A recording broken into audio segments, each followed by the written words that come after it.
예. 그러면 이제 웹소설 PD 강의 5기 예. 4강을 시작하겠습니다. 잘 모르겠네.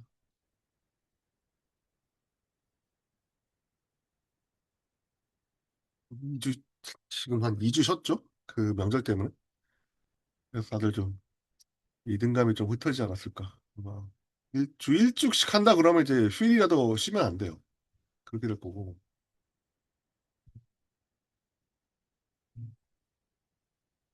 주 2회씩 하다 보니까 좀 약간 쉬는 형태로 갔는데. 쉬는,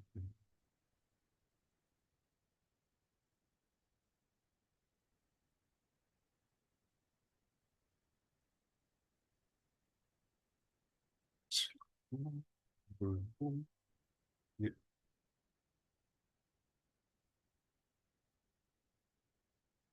잘 보이시나요?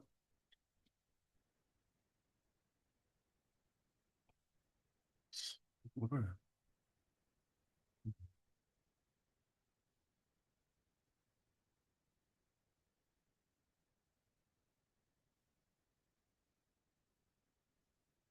제 얼굴이 안 나오지?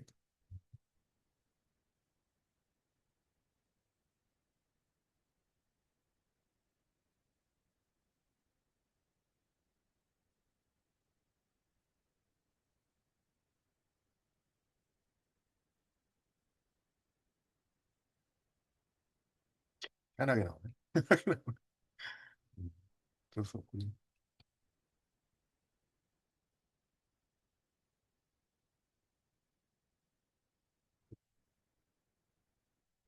오늘은 예, 작품 리뷰 작성 실습이라고 하고 스토리 중심 분석과 평가 기술을 주제로 강의를 하도록 하겠습니다. 오늘이 이제 스토리 중심이고 내일이 이제 캐릭터 중심으로 해서 두 개를 나눴어요.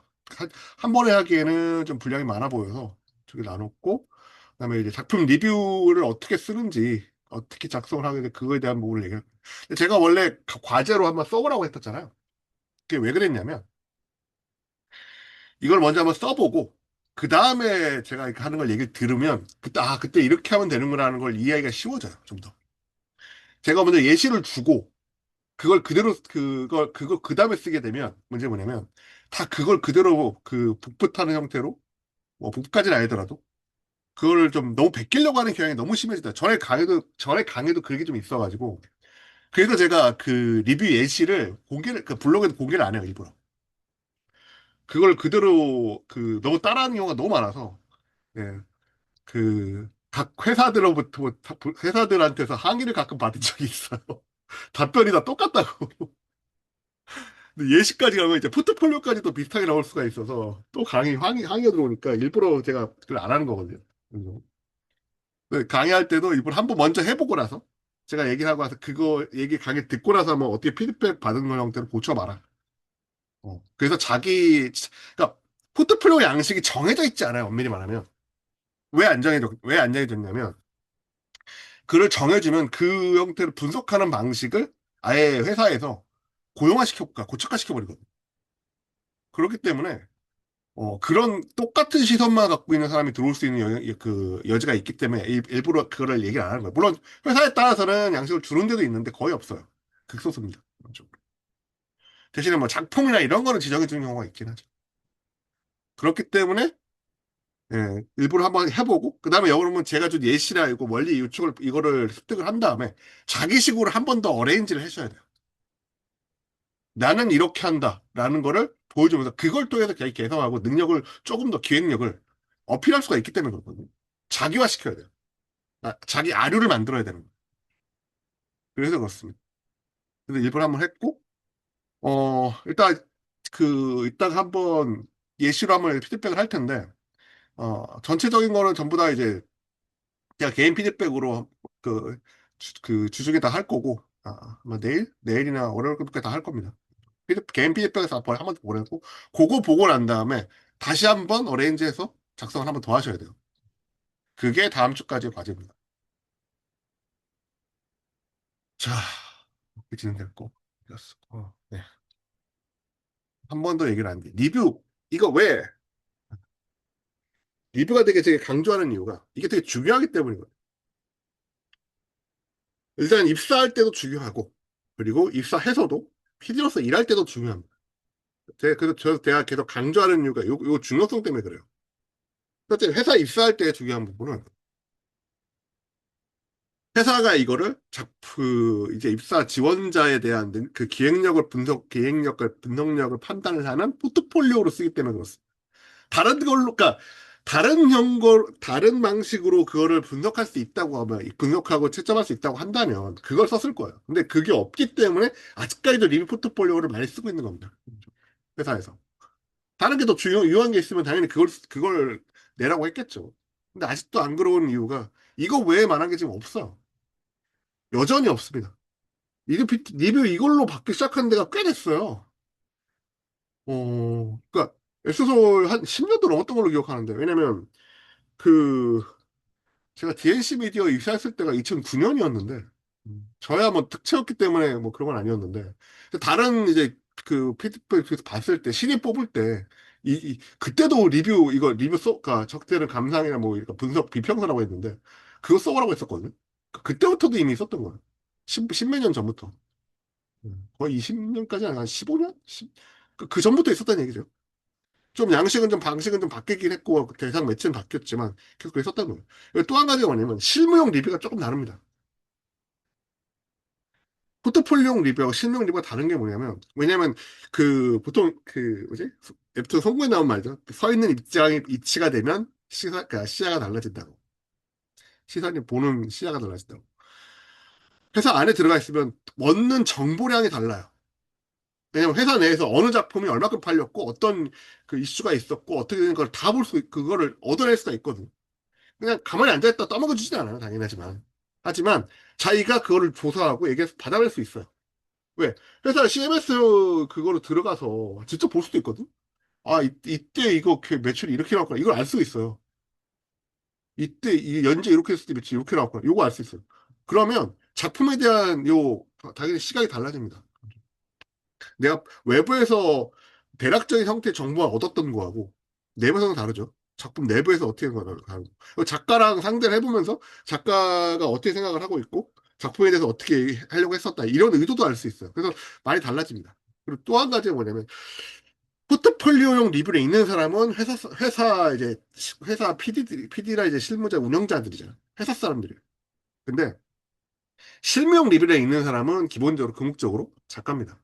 대상이 달라져요. 그래도 이 차이가 있습니다. 다만 이제 그렇기 때문에 그러니까 PD가 리뷰를 쓰는 방식, 이유도 달라지죠. 왜? 포트폴리오 리뷰는 당연하지만 회사 사람들한테 내 기획력을 알리기 위해서 그렇게 위해서 쓰는 게 이 포트폴리오 리뷰의 이유고 실명 리뷰는 작가한테 이걸 전달해 더 나은 작품을 기획할 수 있게 하기 위한 게 이유예요. 요 이유도 크게 차이가 납니다. 그렇죠? 그리고 여러분이 지금 쓰셔야 될 이유는 리뷰는 지금으로서는 당연하지만 예, 현업자가 아닌 이상 포트폴리오용 리뷰입니다. 그리고 이제 회사 만약 입사를 하게 된다면 이제 PD용 그러니까 실무용 작가를 위한 리뷰를 어떻게 써야 되는지도 제가 설명을 드릴 거예요. 그렇죠? 그건 감안해 두시고 일단 지금 과제나 이런 부분들은 이제 먼저 지금 제 가열 질문 작성해야 될 거는 우선 포트폴리오 리뷰입니다.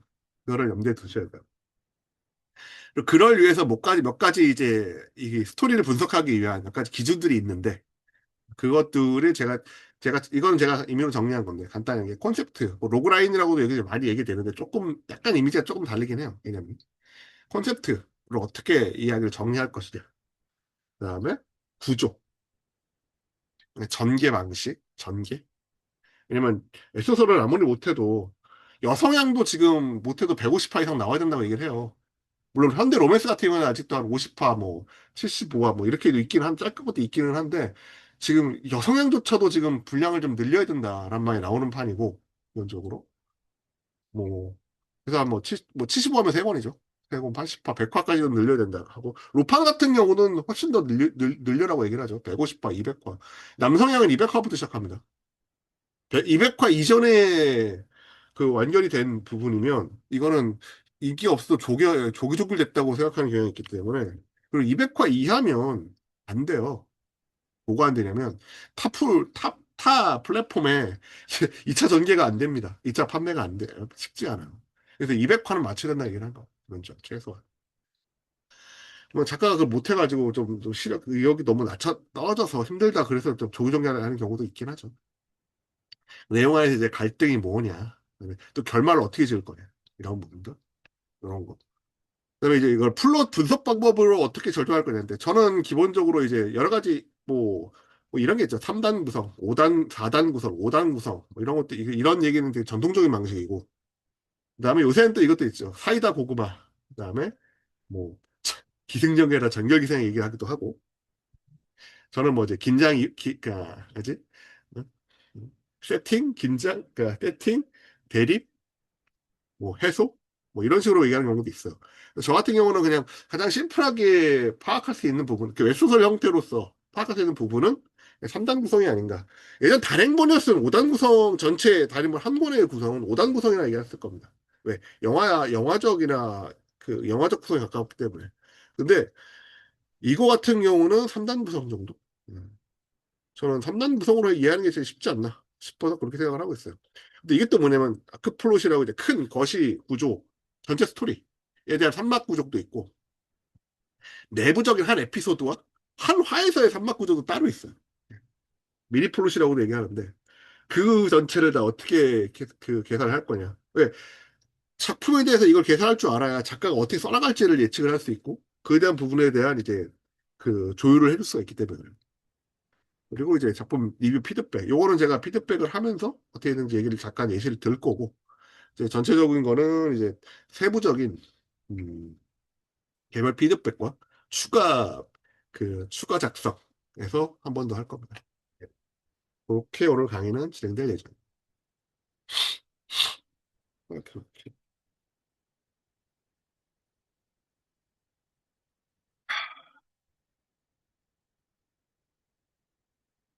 이건 아까 제가 얘기한 거죠. 예.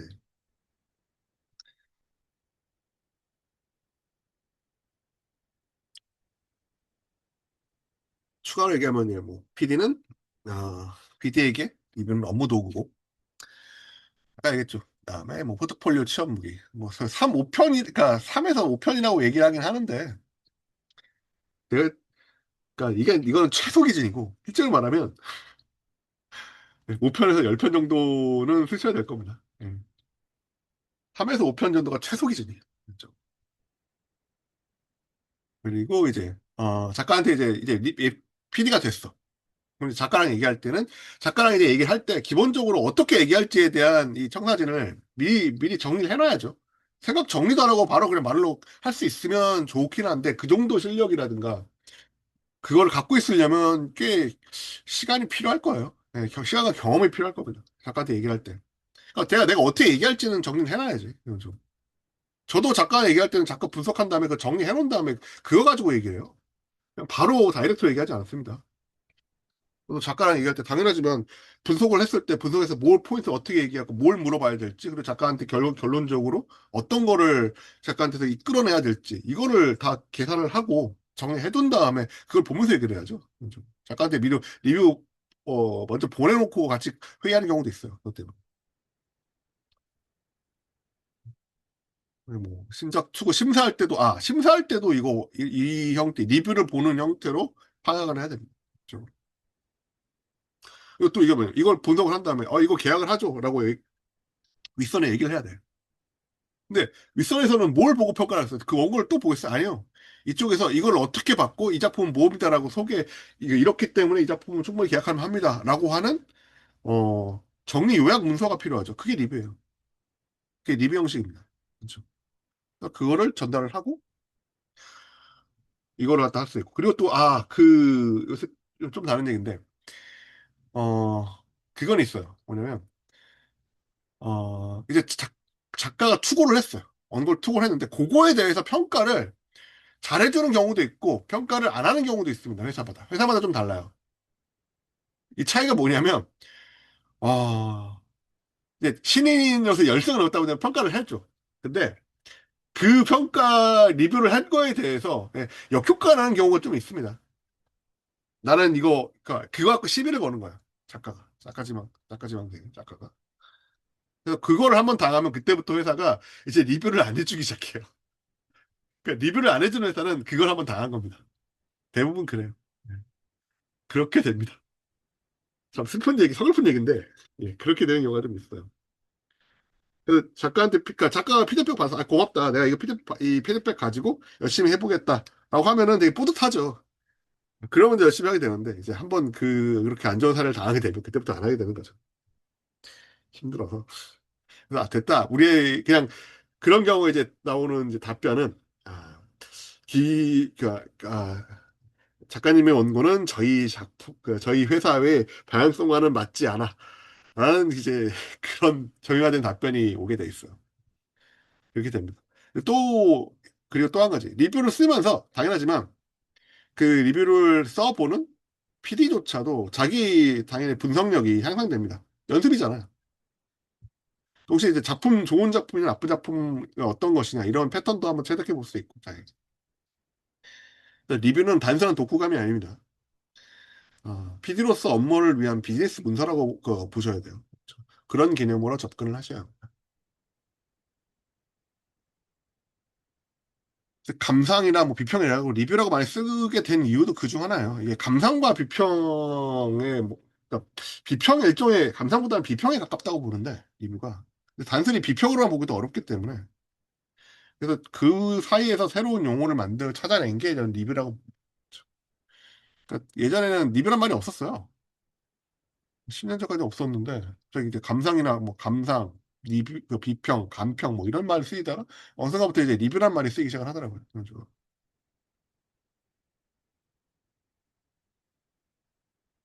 그렇죠? 뭐 좋은 나쁜 리뷰 나쁘면 간단해요. 예. 감상문은 그냥 이유 없는 감상문은 예, 나쁜 리뷰입니다. 그렇죠? 왜? 프로서 쓰는 게 아니잖아요. 아마추어의 리뷰 감상문이지. 제가 늘 얘기하잖아요. 프로면 프로처럼 일을 해야 된다. 라는 거니까.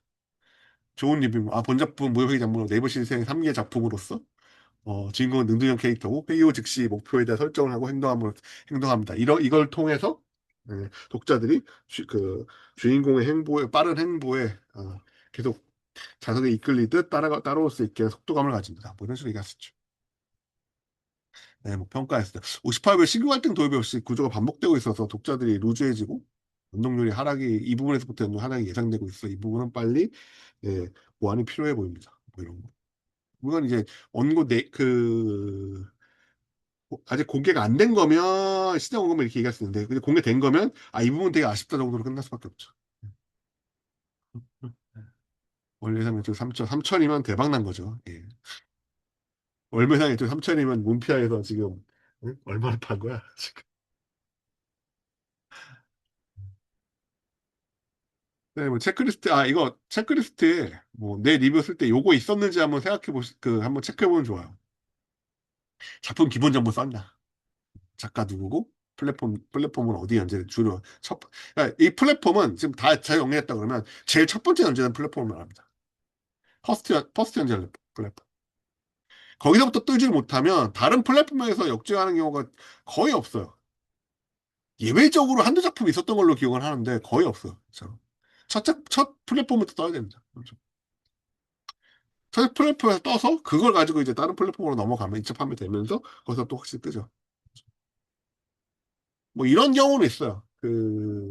문피아에 연재했을 때 히트를 쳤다가 그 시리즈 그러니까 카카오 페이지에서도 2차 연재를 했었는데 거기서는 별로 인기가 없었어요. 그러다가 이제 웹툰이 되면서 이제 시리즈에도 올라가면서 거기서도 더 엄청나게 대박이 나는 형태가 있었습니다. 예, 그 대표적인 예시가 전지적 독자 시점이더라고요. 전지적 독자 시점 카카오에 연재됐던 거 연재된 적 있었던 거 아세요? 아마 거의 모르실걸요? 전지적 독자 시점 카카오에 연재됐을 때 조회수가 정말 처참했거든요. 있는지도 몰라서 사람들이. 물론 그거는 이제 카카오 플랫폼에서 이거는 문피아 쪽 다른 형태 거라고 생각을 하고 안 밀어준 것도 있죠. 아니, 노출 안 시키면 있는지도 모르니까. 예, 그런 형태도 있었어요. 지금은 다 판매되고 있죠, 다시. 이제는 다 아니까. 아마 지금도 카카오는 연지 안 되고 있을걸요?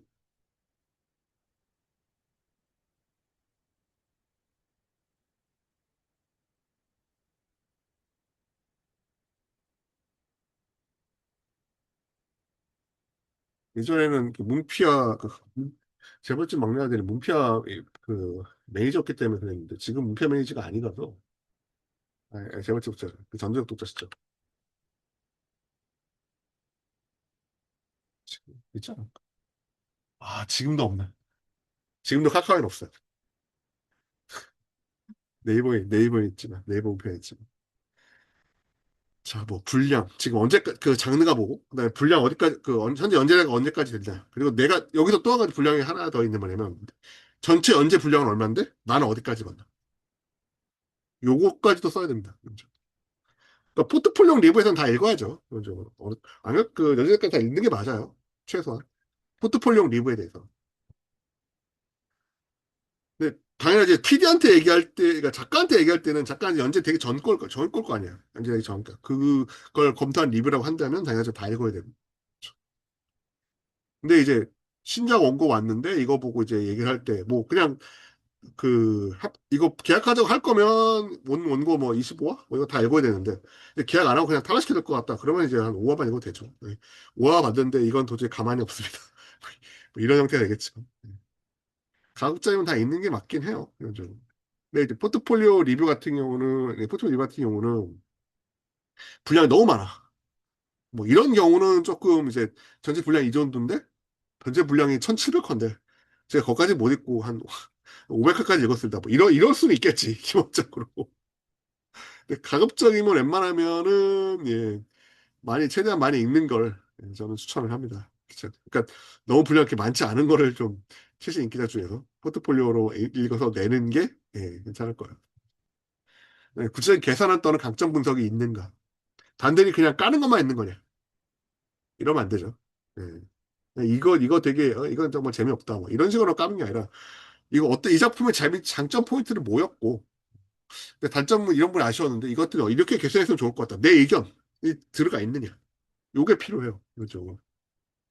이거는 포트폴리오도 그렇고 당연하지만 실무 작가용 리뷰도 똑같이 다 들어갑니다. 뭐 이제 계약 제한료. 투고작에 대한 계약 제한 평가에서는 이제 거기서도 들어가야죠. 탈락용이면 굳이 탈락용에도 필요할 거예요, 가끔. 그다음에 시장성 평가는 어떠냐. 뭐 이제 연재됐던 거면 이게 예상 타겟은 어느 독자로 지금 했고 뭐 어느 정도 그러니까 뭐 매출이라기보다는 뭐 성과겠죠. 왜냐면 내부에서 매출 계획을 모르잖아. 매출 장치를 알 수가 없으니까. 그럼 내부에 들어가야 할 수 있잖아요. 그러면 이제 어느 정도 이게 매출 예상이 뭐 뭐 해서 어쩌면 인기를 끌었다 정도면 될 거고. 그다음에 이제 내부 거에서 했으면 그 정도면 이제 감을 어느 정도 잡았을 때 이 작품 이 정도 인기였으면 이 정도 매출이 나왔다라는 걸 회사 내부 데이터를 알 수가 있거든.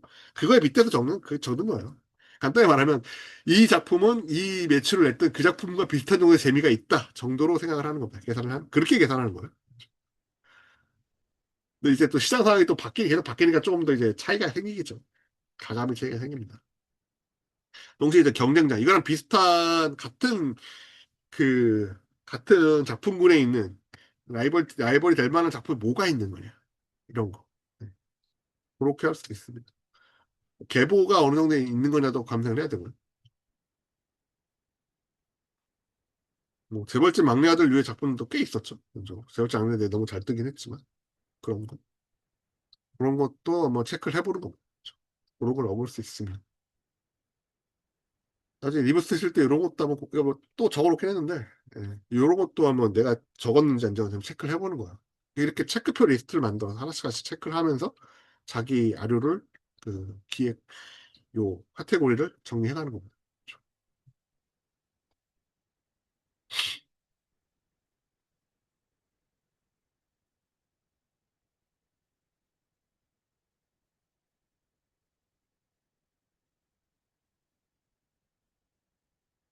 자, 그리고 이렇게 리뷰를 만들 때 이게 세 가지 원칙이 있습니다. 이것도 계속 제가 강조하는 부분이긴 한데, 계속 강조한다는 얘기는 중요하기 때문에 그렇습니다. 계속 강조해서 얘기를 해야 머릿속에서 기억이 났기 때문에. 당연하지만 이첫 번째, 객관성. 그러니까 내 취향이 시장성하고 부합되면 좋겠는데 100% 부합되는 경우는 없거니와 당연하지만 이제 이거를 웹소설 PD가 되기 위해서 많이 읽으면 읽을수록 매니아가 돼요. 기본적으로 사람은 매니아가 되면 취향이 예, 그 깊어지는 대신에 폭이 좁아집니다. 그래서 문제가 뭐냐면 제가 얘기했잖아요. 작가한테 이 작품은 제 취향은 아니지만 재밌습니다라 말할 수 있으면 예, PD로서의 이제 안목이 어느 정도 완성이 된 거고 작가한테 큰 신뢰를 얻을 수 있다. 그것처럼 내 취향과 상관없는 객관성으로 볼 수 있어야 돼요. 이게 말은 되게 쉬운데 늘 얘기하지만 말은 되게 쉬운데 생각만큼 쉽지 않았어요. 왜냐면 이게 내 취향과 다르지만 그럼에도 팔리는 작품이 뭐가 있는지를 정확히 알고 있다는 얘기거든요. 그러니까 저 같은 건 뭐죠? 저 같은 거는 그죠? 저 같은 경우는 이제 BL 작품도, 그러니까 BL이나 여세한 작품도 기획을 해봤단 말이에요. 담당을 해서. 당연하지만 저는 이제 40대, 지금, 뭐 예전에는 30대 남성이었고, 지금은 40대 남성인데, 제가 20대 여성 취향을 뭐 가슴으로 알 수 있을 리는 없잖아요. 그죠? 대신에 이제 계속 많이 봐왔던 것들을 통해서 이제 데이터베이스 화시킨 경험을 가지고 그거를 정리하는 거죠. 이건 20대 여성 측에서 비엘층의 어떤 독자층이 가장 중요할 포인트를 몇 가지 갖고 있습니다. 이런 식으로. 그만큼 많이 보고 객관적으로 데이터베이스를 해서 분석해 왔어야 할 수 있는 거긴 한데, 당연하죠. 저도 완벽하진 않아요. 그래서 제가 대학 때 누나를 잘못 사귀는 바람에, BL까지 손을 대는 바람에, 이렇게까지 하게 되긴 했지만, 그래. 농담이고요. 잠시 했다가 농담입니다. 그러니까 그런 형태를 할 수 있을 급의 객관성을 갖고 있는 PD 리뷰기 때문에 그렇습니다. 감상문이 아니잖아요. 감상은 주관성이죠. 주관적이에요. 비평과 리뷰는 객관적이어야 된다. 두 번째, 구체성. 감상은 늘 얘기했지만 재미없어요. 이거면 돼요. 재밌어요, 재밌어요. 근데 리뷰는 어떤 부분에서 재미가 포인트가 떨어집니다. 독자가 이 부분에서 이탈할 수 있습니다. 그 어떤 부분이 재밌습니다. 독자에게서 어떤 재미성을 끌어낼 수 있습니다. 이거를 구체적으로 얘기할 수 있어요.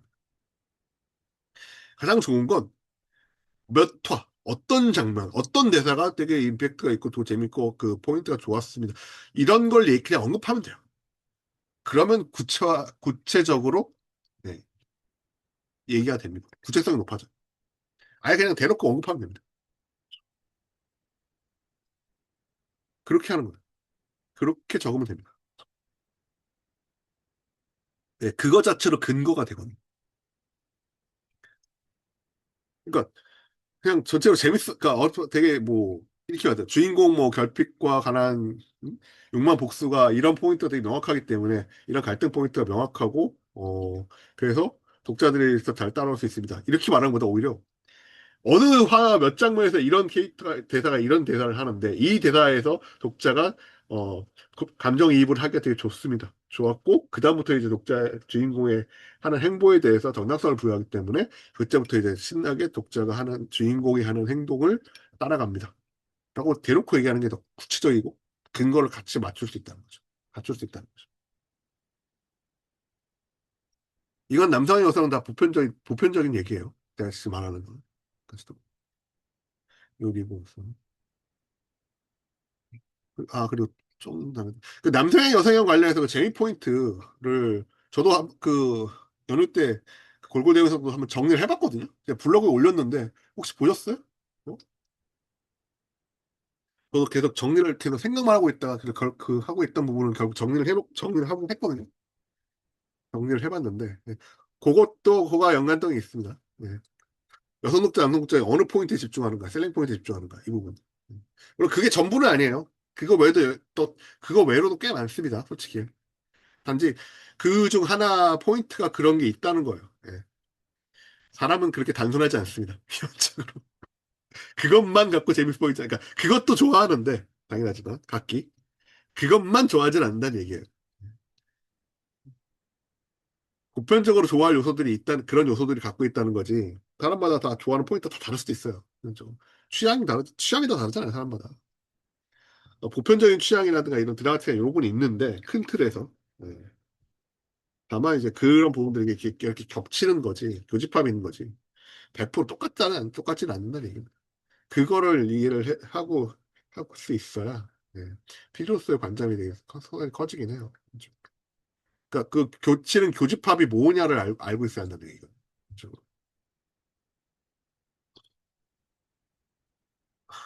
그다음에 균형점. 이게 장점과 단점 한쪽만 쓰면 안 되는데, 이게 자꾸 하다 보면은, 자꾸 눈에 거슬리는 건 단점은 눈에 잘 들어와요. 엄밀히 말하면. 근데 장점은 의외로 실제로 잘 안 들어오는 경우가 있습니다. 재밌긴 한데 왜 재밌는지에 대해서 이해하기가 쉽지가 않거든요. 엄밀히 말하면. 재밌으면 당연한 거니까. 그러니까 그거를 균형적으로 볼 수 있느냐. 이게 PD로서의 시각 중에 가장 중요한 부분이에요. 그러니까 3대 3, 5대 5 뭐 이런 식으로 이렇게 그러니까 단점 3개 쓰면 약점도 한 3개 정도 쓰고 뭐 이 정도 비율로 거의 1대1 형태로 맞추는 거를 그 비율적으로 저는 추천을 하고 있습니다. 이게 작가가 보는 리뷰를 할지라도 특히 작가가 뭐 갖고 온 원고 초고를 갖다가 분석을 할 때면 당연하지만 장점보다는 약점이 눈에 더 잘 띕니다. 모두가 다 그래요. 먼저. 근데 그렇다고 약점만 두 작자 썼다간 작가가 예, 마음이 상합니다. 장점도 일단 얘기를 해야 돼요. 그러니까 처음에 단점을 하나 얘기를 하고, 되게 좀 이거 아쉽긴 한데, 근데 중간에부터 이 부분은 되게 재밌었다. 그래서 장점을 얘기를 하고, 그 다음에 또 단점을 얘기를 하는 거예요. 이게 샌드위치 말투 전법이라고 하거든요. 이제 작가의 이제 감정적인 이 데미지를 최소화하면서 이쪽의 의향과 의사를 전달하기 위한 방식. 이제 그런 거죠. 그러니까 단점 대놓고 얘기해도 되는 작가가 있고, 엄밀히 말하면 작가가 다르긴 해요. 단점 얘기할 때 되게 조심해야 되는 작가도 있어요. 그러니까 되게 이제 예민한 사람들, 예민한 작가 같은 경우는 조금만 잘못해도 상처를 입어요, 마음에. 되게 잘 조심해야 돼요, 이런 식으로. 그리고 장점도 많이 얘기를 하고, 이거 재밌고, 이거 재밌는데, 근데 이걸 뭐 하면 좀 더 재밌을 것 같은데, 이 부분이 조금 하는 게 아쉬웠습니다. 네, 이렇게 넉살 떠날 때도 있어요.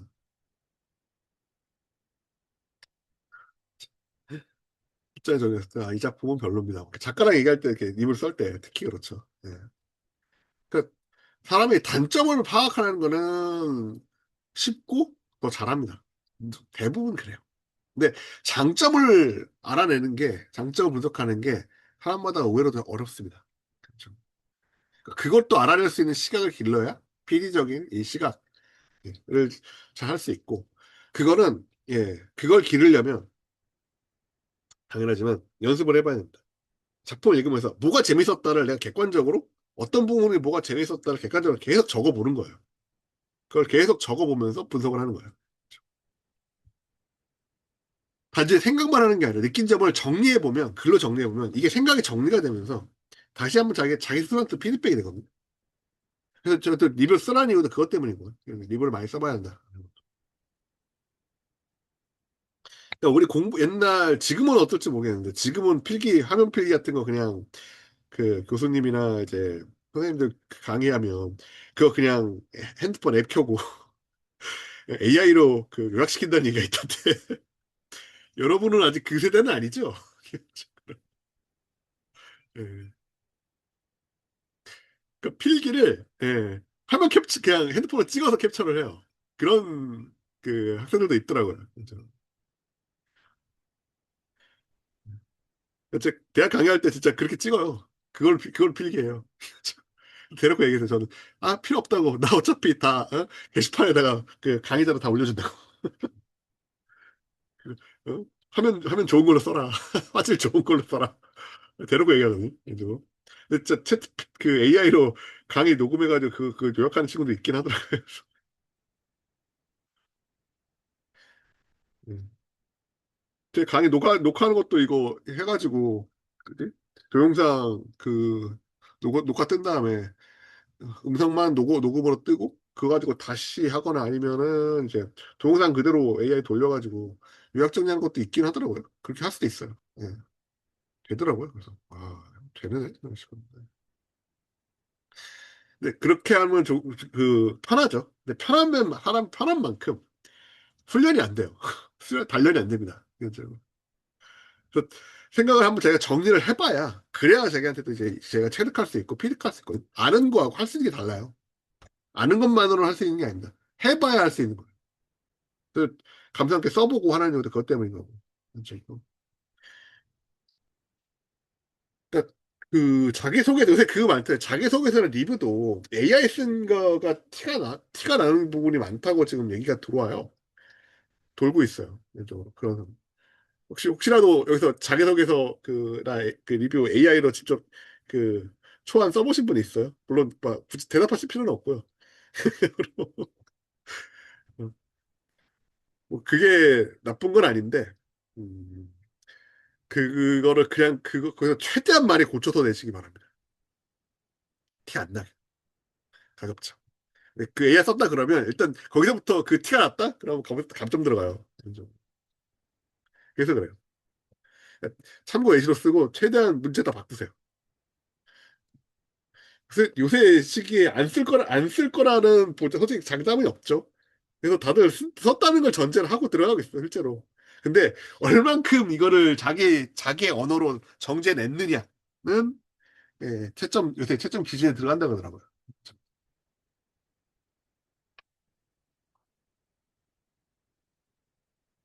그러니까 리뷰 같은 것도 보면은 가끔 보여요. 이거 AI 도움 받았네라는 게 보여요. AI 특유의 문체와 전개 방식 이런 게 보이거든요, 실제로.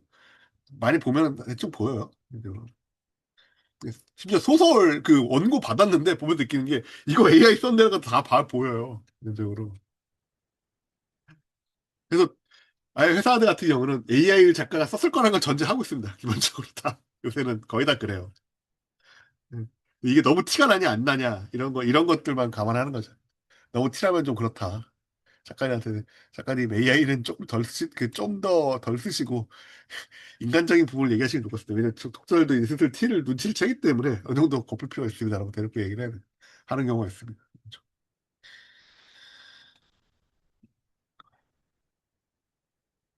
뭐, 저는 AI를 제 스스로 되게 많이 잘 쓰고 있기 때문에, 그래서 AI는 잘만 쓰면 되게 좋은 툴이라고 생각을 하고 있어요. 근데 문제는 잘 써야 한다는 거죠. 그죠. 또 AI 뭐, 이렇게 금액이 또 싼 것도 아니라서, 또 이 AI마다 특성도 다르기도 하고요. 저만 해도 저 챗GPT, 제미나이, 클로드, 그다음에 퍼블리시티 프로, 그뭐 구글 AI 스튜디오 뭐 이런 것도 온갖 거 직접 다 써봤고 어느 정도 계속 좀 활용을 하고 있는데 각자 이제 그 특성에 맞게 분야를 좀 바꿔서 활용을 해보고 있어요. 챗GPT 같은 경우는 정리나 이런 거 되게 잘하고 있고 제미나이는 아이디어 이런 거 생각할 때 아이디어 회의할 때 재밌더라고요.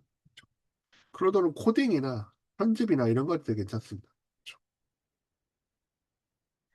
여러분도 AI 잘 쓰고 있나요? 이제 그 딴 얘기인데 챗GPT 이번에 카카오에서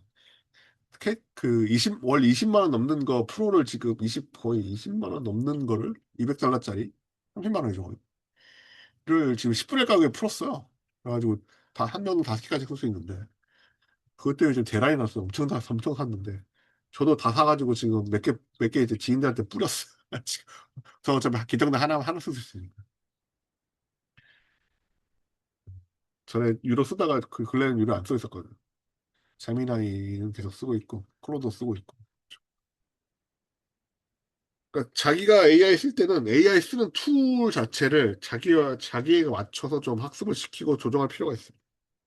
잘 쓰면 좋아요. 그렇죠. 아, 그것도 이거 작가마다 그 얘기가 있는데 뭐가 있냐면 내 원고를 AI 툴에 그 AI 형태에 넣어서 돌리지 마라 라고 얘기하는 대놓고 얘기하는 작가들도 있어요. 기본적으로 있습니다. 그걸로 분석시키지 마라.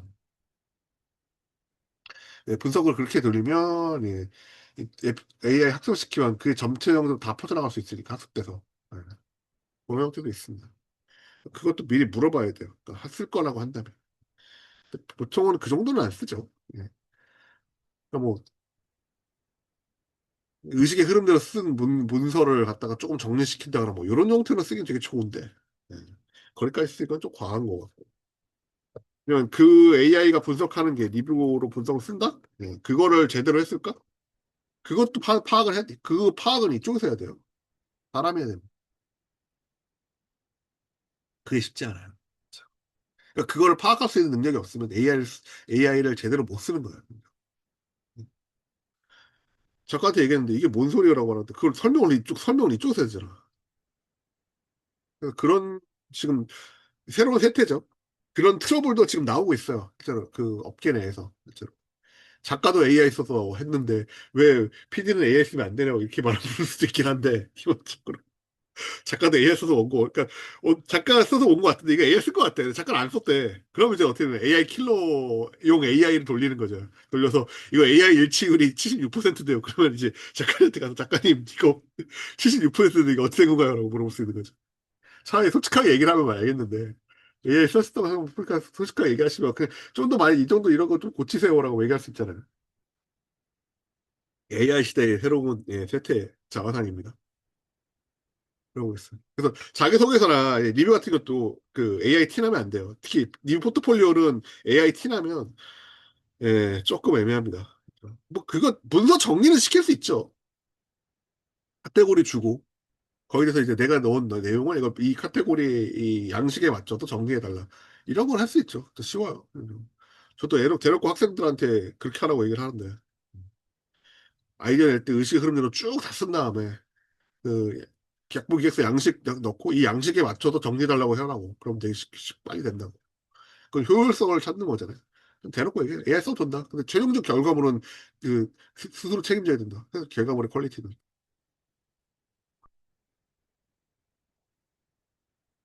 여러분 AI 이거 그러니까 AI 때문에 지금 잠깐 얘기가 나왔는데 AI 때문에 그 PD TO가 줄어들 거라고 보세요. 아니면 줄어들진 않을 것 같다라고 보세요.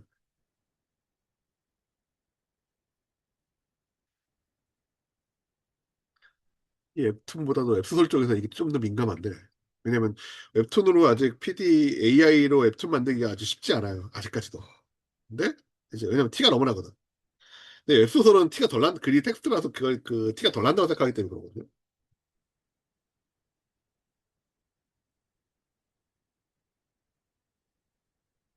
예, 크게 줄어들 것 같지는 않습니다. 꽤 존재감이 좀 줄었습니다. 이게 위쪽에서는, 그러니까 운영 쪽에서는 AI 쓰면 사람을 줄일 수 있을 거라 생각을 했던 적이 있었습니다. 과거형이에요. 그렇게 해봤더니, 예, 그러니까 사람이, 예, 이름을 줄일 수가 없어. 그래서 그거랑은 지금 별개로 돌아가고 있어요. 이거 뭐가 있냐면, 어, 기획적 PD는 줄지 않아요. 기획적 PD는 영향이 크게 없고, 오히려, 어떤 쪽에서는 사람이 더 TO가 늘어나는 경향도 있습니다. 근데 문제가 뭐냐면, 제작 쪽 PD 있죠. 그 PD나 그러니까 그러니까 기획부 말고 편집부. 그러니까 입법 파일, 그 교정교를 해서 입법 파일에서 올리는 거 있잖아요. 이쪽은 대폭 대체가 가능하거든요. AI로. 그래서 이쪽은 대체가 되고 있어요.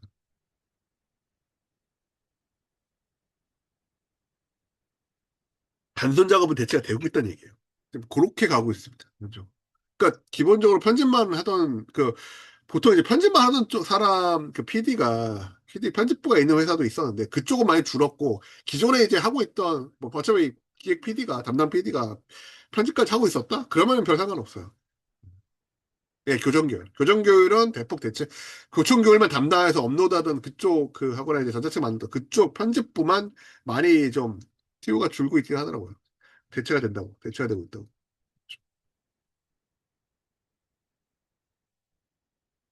왜냐면 AI가 작가 담당해서 회의를 못 하거든요. 기본적으로. 회의를 못 해요. 오히려 작가가 AI를 쓰고 있기 때문에 작품 생산 속도가 올라갔어요. 그럼 담당해야 될 PD가 더 늘거든요. 그 PD 수요가 더 늘어요. 그래서 그래요. 지금 작가 담당을 AI한테 시킬 수가 없잖아. 지금 그렇게 됐어요. 지금 오히려 약간 늘고 있어. 지금 조금씩 확 는 건 아닌데. 근데 또 그러니까 지금 오시는 거 보면은 그 이제 사람인이나 뭐 잡코리아 이런데 구인구를 물어보잖아요. 그 교정교율만 그 구인하는 데가 없어요 이제. 예전에는 그쪽으로 해가지고 그쪽 구인도 좀 있었거든요. 이제 없어요. PD 하면서 이제 그 기획 PD 하면서 작가 담당하면서 이제 교정까지도 하는 경우가 생기긴 늘긴 했는데 교정교율만 전문적으로 하는 편집 PD는 이제 더 이상 구인이 별로 없었어. AI가 마취법 그 알고리즘을 넣어놨더니 거의 완벽하더라고요. 식으로. 진짜 완벽해요. 완벽하게 얼굴 딱 보고 해서 이거 못했고 이거 비문이고 이거 다 체크해서 갖고 와요. 진짜 요새 그 원고 넣으면은 알고리즘 툴 만들어 놓으면 원고 넣잖아요. 자동으로 이제는 그냥 입법 파일 만들어서 툭 하고 던집니다. 그럼 이제 편집도가 필요가 없는 거예요, 그 순간에. 제가 그렇게 만들어 봤거든요. 만들어 봤더니, 와, 이거 되네? 싶어가지고, 와, 필요가 없었어. 예, 그렇고, 요거는, 예, 리뷰 구조, 요거는, 예, 요거까지만 하고 잠깐 쉴까요? 잠깐만. 일단은 지금 그러니까 이 구조라는 게 뭐냐면, 리뷰 카테고리예요. 카테고리 예시입니다. 보통 이 정도는 있어야 된다. 라는 예시예요. 어떻게 이거 그대로 따라갈 필요는 없는데 이거를 기재 참고하셔서 자기 알을 만들면 좋아요. 근데 요 구조를 이렇게 뭐 이렇게 5단 구조를 만든 이유는 이렇게 했을 때 가장 기본적인 요것들 5단 이 구조를 갖고 있을 때 이걸 읽는 쪽에서 이해하기가 쉬워서 그래요. 제가 쉽다고 판단하기 때문에 그렇습니다. 아까 얘기했죠. 첫 번째는 기본 정보. 이 작품이 뭐냐 소개를 해야 되잖아요. 이 작품이 뭐냐. 뭐 작품명, 작가가, 플랫폼 뭐 이런 게 뭐였냐 뭐 이런 식으로. 이거 연재 상태 이런 거 분량 뭐 이런 거 얘기를 하는 거 기본적으로. 네, 콘셉트 요약 이거 있죠. 핵심 로그라인, 핵심 설정 뭐 이런 거. 콘셉트 요약은 짧게 한 줄에서 뭐 150자 얘기하는데 실제로는 150자에서 한 300자 한 그 정도 한 세 줄 그 정도면 될 겁니다 기본적으로. 평균 한 150자 정도면 제일 좋고 조금 더 늘어도 300자이네. 스토리 분석 아니 뭐 이거니까 이거 실옵시스 간단히 요약본이죠. 어떤 스토리다. 그 콘셉트 요약은 되게 짧게 이야기에 대한 성격을 설명을 하는 거고, 스토리는 이제 스토리 분석에 대한 부분을 다 적어서 하는 거죠. 여기다 이제 강점 3개나 단점 2, 3개를 더 추가로 넣을 수도 있고. 그다음에 캐릭터 세계관, 뭐 연출 평가에서도 이렇게 뭐 좋은 게 있었냐, 뭐 이런 거. 짧게, 짧게. 사실 이거 그러니까 이 정도 기본 글자는 필요하다는 얘기예요.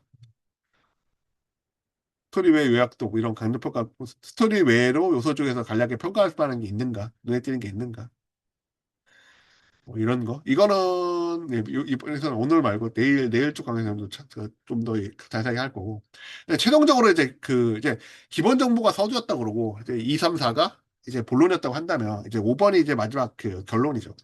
종합평가의 시장성. 이게 어느 타겟을 그러니까 주요 독자를 타겟으로 했고 예상 매출 또는 성과는 어느 정도 나왔을 것 같다. 이런 거. 성과는 뭐 정확히는 이제 포트폴리오 리뷰는 성과를 어느 정도 냈다. 이 정도 하는 거죠. 다른 경쟁작은 뭐가 있었고, 그래서 어떤 대비적인 우위를 갖고 있었는가. 이런 것도 넣으면 좋고.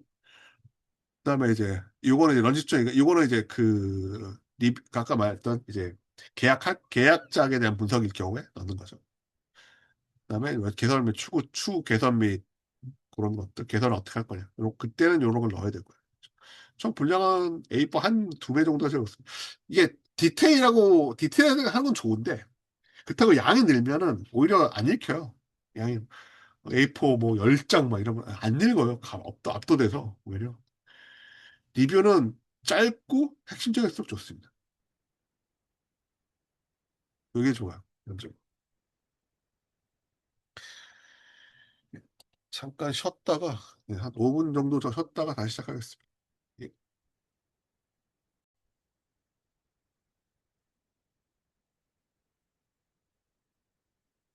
예. 이게 좀 많고 아직도 생각보다 많구나. 예. 자, 이제 리뷰를 쓰기 위해서 이제 평가하는 부분들에 대한 이제 세브리스트인데 첫 번째 이제 콘셉트 뭐 작품 정보는 아까 했지만 그 정도만 쓰면 되고 예. 그다음에 이제 콘셉트 이거 할 때 여기까지도 이제 평가 포인트가 있어요. 그러니까 이거의 핵심은 뭐냐면 이 작품의 핵심 아이디어는 무엇인가를 정리한 거거든요. 콘셉트는 이 작품은 어떤 작품인가를 정리하는 거예요. 그래서 핵심 아이디어를 파악할 수 있으면 정리가 더 쉬워집니다. 첫 번째는 이제 참신성이죠. 이 작품이 어떤 기존 작품들과 어떤 부분에 대해 이제 그 차별되는 개성을 갖고 있느냐. 또 한 가지 이제 명확성. 그러니까 이게 두리뭉실하게 쓴 게 아니라 명확하게 이 작품에 대해서 이제 설명할 수 있느냐. 그런 부분이에요. 기본적으로. 장르명 로망을 잘 추적하고 있느냐. 회기물이냐, 무협물 현판이냐. 이런 장르에 대한 그 로망, 그러니까 이 로망 자체가 장르적인 이제 재미를 보장을 하기 때문에 그렇거든요. 그러니까 요거 같은 경우 이제 체크리스트를 이렇게 보면서 이제 그 검토를 해보면은 그 예, 피드백 스스로도 검토해보기가 쉽죠. 근데 이게 한 문장으로 설명이 되고 있느냐. 그러니까 최대 세 문장이라 하죠. 실제로 한 줄로 설명할 수 있으면 완벽해요. 그게 한 줄로 쓰는 게 가장 정석적인 겁니다. 그 한 줄 안에 기본적인 인기 작가 비교시 차별점이 들어가 있느냐. 장르 팬들 원하는 핵심 요소를 다 담고 있느냐. 뭐 특히 제가 좋아하는 게 이제 전시 독자 시점인데 자신이 읽는 소설 속 세계가 현실이 되고 유일하게 그 결말한 독자가 생존을 하고 있다. 이런 식으로. 그다음에 뭐 다른 것들도 여러 가지 있죠. 이런 부분도 했을 때죠. 이제 참신성은 메타픽션이냐 회기물 다 추가되고 있고 회기물은 뭐 김독자가 회귀한 건 아닌데 유중혁이 회귀를 하죠. 이런 식으로. 명확성도 이제 한 줄 할 수 있는 하더래. 선지 씨, 뭐 이런 로망 이런 거를. 그러니까 그새 딱 진짜 전속자 시점은 그 키츠프라이즈가 정말 그 키츠프라이즈 하나가 이 작품의 콘셉트를 너무 잘 보여줘요. 네? 이 세계의 결말을 나만이 알고 있다. 야, 정말 그 컨셉이 되게 좋아요. 그것 때문에. 그러니까 이런 걸 로망을 얼마큼 잘 보여주고 있느냐. 뭐 이렇게 정리하면 됩니다. 박아저씨의 명언이 참 쉽던데. 이것도 그러니까 쉽지 않다고 여기실 수도 있지만 연습을 하면 어느 정도 익숙해지면 쉬워져요. 그러니까 쉽다는 거는 나한테 익숙하다는 거예요. 기본적으로. 익숙해지면 쉬워집니다. 쉽지 않은데 어렵다는 건 익숙하지 않다는 얘기예요. 진짜. 연습을 많이 하다 보면 어느 순간부터 익숙해집니다. 그러면 쉬워지더라고요.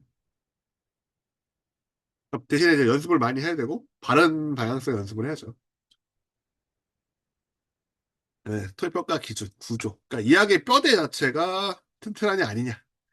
그러니까 제가 만든 삼막 구조가 있잖아요. 뭐 아크플롯이나 미니플롯 다 이 정도 형태로 한번 분석을 해체해서 분석을 해볼 수 있는가. 뭐 이런 거죠. 뭐 설정. 그러니까 초반부터 주인공의 뭐 욕망이나 뭐 그다음에 갈등, 뭐 능력 뭐 이런 게 그러니까 주인공 소개를 제대로 하고 있느냐, 주인공이나 상황 소개를 제대로 하고 있느냐. 그게 한 4분의 1. 사실 그 대립이, 그러니까 이제 고구마를 만들어가는 그 대립이 있잖아요. 그게 한 반 정도예요. 그러니까 사이다 해결이 사이다 이 카타르시스가 이 반이 아니라 그까지 그 사이다를 해결하기 위해서 이제 긴장도를 끌어올려가는 그 대립의 구조가 이게 한 절반 정도 차지합니다. 실제로. 갈등이 심화되고 시험과 성장 뭐 이런 거 있죠. 그러니까 고구마 그 이제 짧은 미니폴로에서는 고구마 단계인데 그래서 긴장도를 올려가는 이 상황 전개가 대립이고 그게 한 절반 정도 차지합니다. 그다음에 해결 클라이막스 사이다 이 부분이 이제 마지막 25%. 요렇게 형태로 구분을 해보는 거죠. 그러니까 대립이 가려면 처음에 주인공 소개라든가 이 대립이 긴장도가 올라가기 위한 세팅이 먼저 들어가야 돼요. 그 설정을 독자한테 이해를 시키고 들어야 되기 때문에 그래서 제가 설정을 먼저 셋업을 먼저 넣는 거거든요. 그렇죠? 그냥 대립과 뭐 도그마 바로 그 사이다 해결이 아니라 먼저 이제 셋업이 먼저 들어간다는 게 그것 때문이에요. 근데 이게 또 웹소설로 특화되면 이게 웹소설은 기본적으로 에피소드 반복 구조거든요. 그러니까 단행본은 큰 사건 형태, 단행본 형태, 라이트맨이나 뭐 단행본 소설 같은 경우는 단행본 구조라서 한 5단 구성 정도로 계산을 해서 한 이제 한 권 정도 분량을 잡잖아요. 근데 웹소설은 그렇지 않아요. 하나씩 이어져 가는 거고 에피소드들이 계속 이렇게 반복해서 가는 거예요. 그 에피소드 분량은 각자 다 다르긴 한데 뭐 3화나 10화나 예전 같은 경우는 한 에피소드가 뭐 20화, 30화 이런 정도 있었는데 지금은 점점점 짧아지고 있어요. 에피소드 하나의 분량 자체가 짧아지고 주기가 짧아지고 있어요. 그렇죠. 그 에피소드를 갖다 도입돼 있고 갈등과 해결, 보상 도입 계속 이렇게 반복되는 구조가 계속 연결이 돼야 되고 네, 또 축구 체크를 해봐야 될 게, 특히 유로전환 할 수 있는, 하게 되는 25화 정도. 한 권 분량이죠. 이거 여기서 이제 강력한 훅이 있느냐. 왜, 거기서부터 독자가 다음 걸 그러니까 이때까지는 무료이기 때문에 그냥 반성을 봤다고 쳐도, 그때부터 이제 돈을 내야 돼. 이때부터 되게 독자가 차가워지거든. 여기서 강력한 훅이 있느냐, 아니냐를, 되게 많이 따져야 돼요. PD로서는 많이 따져야 됩니다. 뭐 작가도 따져야 되긴 하지만, PD 분석하는 입장에서는 특히 많이 따져야 돼요. 그래야 이 작품이 잘 나갔을 때, 어, 이제 매출을 낼 수 있느냐 아니냐를 결정하는데, 이게 작가는 객관적으로 자기 작품을 볼 수 없는 경우가 꽤 있기 때문에 그러거든요. 근데 PD는 객관적으로 봐줘야 되는 거잖아. 그래서 그렇습니다. 강력한 훅? 예. 뭐, 심플하게 말하면 그거죠. 예. 이제 계속 언급되던, 이제 회기자 드디어 회기자가 만났다. 근데 회기자한테 회계자가 갑자기 날 공격하더라 뭐 이런 거 있잖아요. 반전이라든가 기본적으로 이때까지 기대했던 독자가 기대했던 부분들에 대한 것든가 특히 요새 많이 구조적으로 그 스토리 플롯 구조적으로 많이 쓰는 건 반전이에요. 반전이 많이 쓰고 그다음에 이제 독자가 이제 주인공이 이제부터 활약을 한다든가 뭐 이런 그 다음에 기대감을 느낄 수 있는 형태 뭐 이런 것도 많이 쓰는 거죠. 예, 그런 후기요.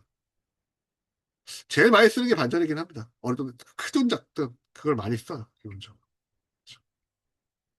그게 좀 쉽거죠. 그 세팅 구조적으로 하기 되게 쉬워서.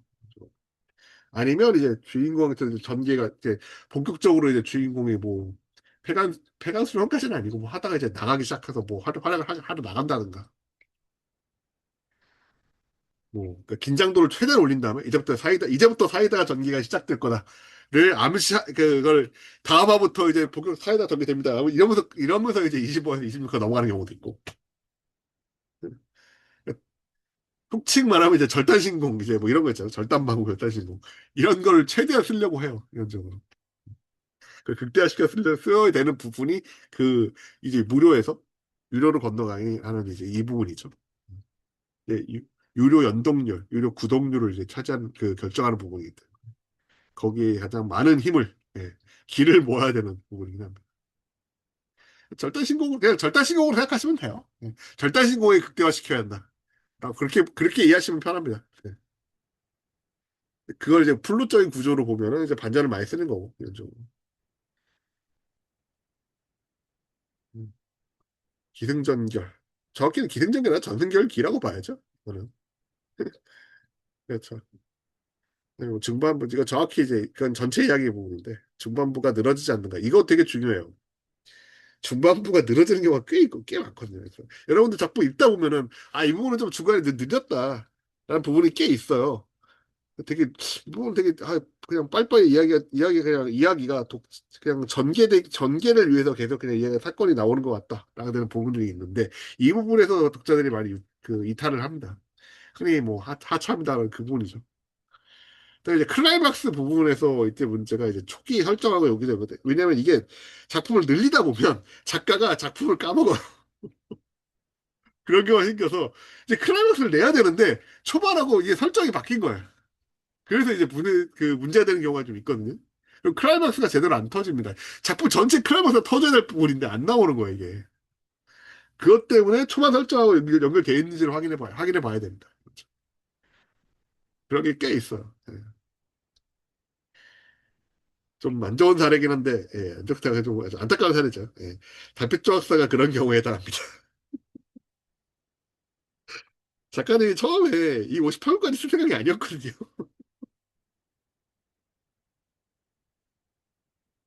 그렇게까지 길게 쓸 생각이 아니었어요. 근데 계속 늘어났잖아요. 그래도 그까지 끌고 온 게 대단하긴 한데, 캐릭터 빨이기도 하고. 문제는 이제 마지막 엔딩에서 작가님 맨 엔딩 마지막 화에도 잘못 생각을 하신 거예요. 그러니까 다른 캐릭터의 눈으로 이제 이거 관전하는 형태로 엔딩을 내고 싶다고 하셨는데, 이게 연재가 됐을 때 평가가 너무 안 좋고, 다들 작가님 이게 뭐야라고 지금 엄청나게 악플이 달리면서 난리가 났거든요. 그래서 결국 이제 그거 다 통째로 수정하고, 그래서 마지막 화가 다른 화 분량의 거의 두세 배예요. 통째로 다시 수정하셨어요. 수정을 하고, 그다음에 이제 단행본 냈을 때도 다 수정된 걸로 다시 됐죠. 네. 그런 사례가 있습니다. 그런 사례가 생각나서 적어놨어요.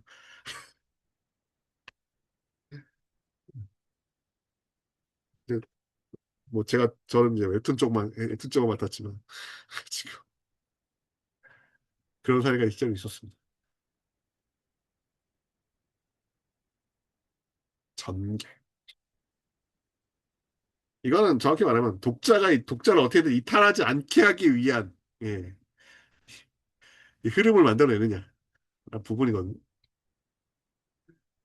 그러니까 루즈하면 약간 있잖아요. 루즈하면 이탈한다고. 하차한다고. 처음에 1화는 무조건 강렬하게 시작을 해야 되고요. 그러니까 정확히는 강렬하게 무슨 의미냐면 독 주인공을 강렬하게 그 독자한테 인식을 시키고 시작을 해야 돼요. 뭐 그것 때문에 획이나 뭐 빙의 각성 이것도 어떻게 보면 주인공의 상황을 설명하기 위한 배경 설정에 가깝습니다. 실제로. 동시에 이제 주인공 가기시키고 그다음에 이제 다음화 당연하지만 다음화 2화도 또 궁금할 수 있게 끝내야 되고요.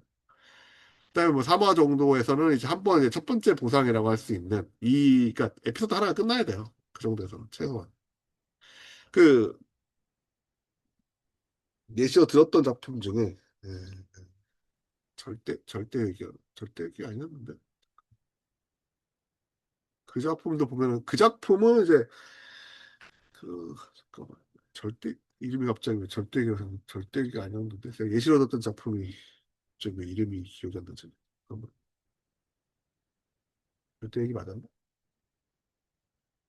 아, 광마이기랑 절대기 헷갈리구나. 예.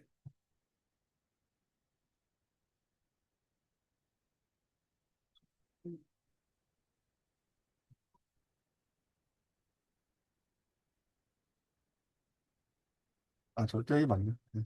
절대기 같은 경우에도 주인공 1화에서 예, 회귀하지 않아요. 회귀하기 위한 프롤로그죠, 그 부분이. 회귀하기 위해서 예? 나오는 내용들이 계속 나옵니다. 그걸 통해서, 그러니까 정확히 말하면 주인공 시점이 아니라 다른 사람의 시점으로 주인공을 관장하면서 주인공에 대한 강의를 시키는 거거든요. 근데 4화인가 5화에서 회귀하는 걸 알고 있는데. 아, 네. 그러면서 이제 한 번 냅두다가 끝나죠, 기본적으로.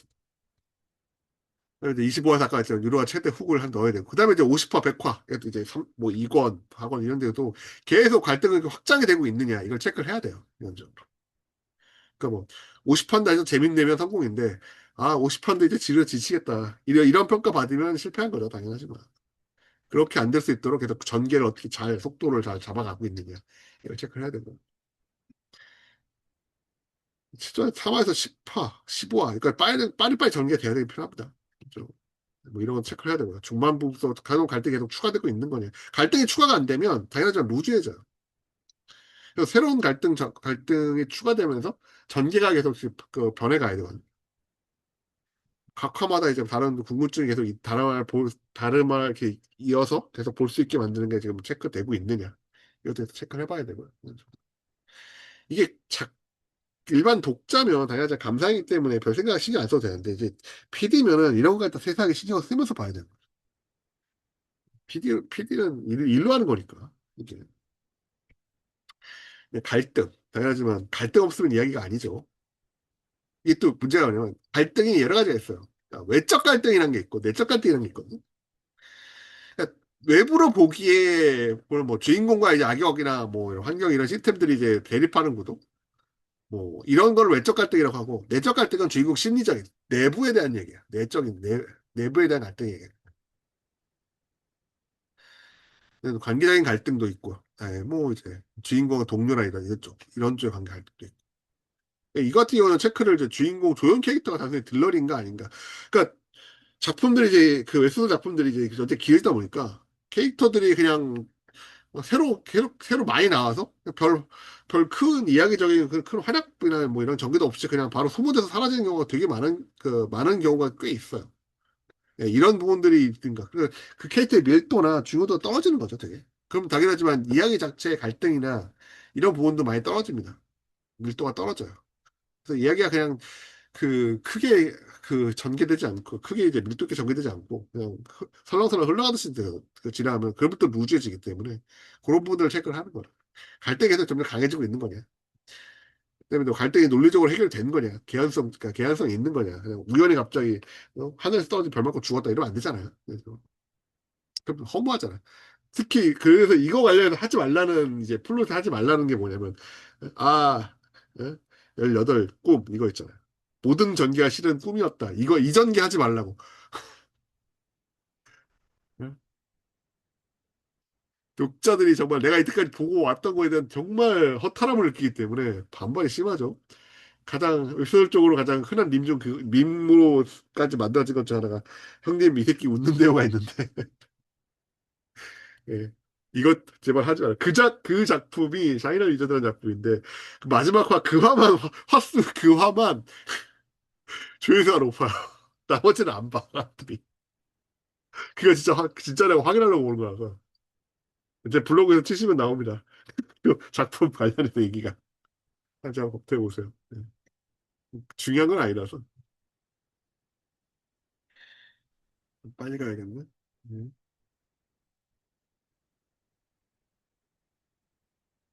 다음에 이제 결말. 예. 이게 웹소설에 특히 이 결말부가 많이 약한 작품들이 많습니다. 완결. 왜냐면 계속 늘렸잖아요. 늘렸을 때 내가 생각했던 완결하고 다른 완결이 나와야 되는 경우가 있기 때문에 그러거든요. 그래서 이제 용두 3이라고 이제 되게 작품도 많고. 뭐, 그러니까 되게 허무하다. 그냥 잘 먹고 잘 살아로 끝났네? 라고 허무하다고 느끼는 경우가 되게 많아요. 그러니까 이게 모든 갈등을 해소를 하고 지금 오플 장면에서 대단하게 결말에서 완결을 잘 내면 독자 완성도가 되게 높죠. 단점은 이제 후속작이 없다는 거. 예.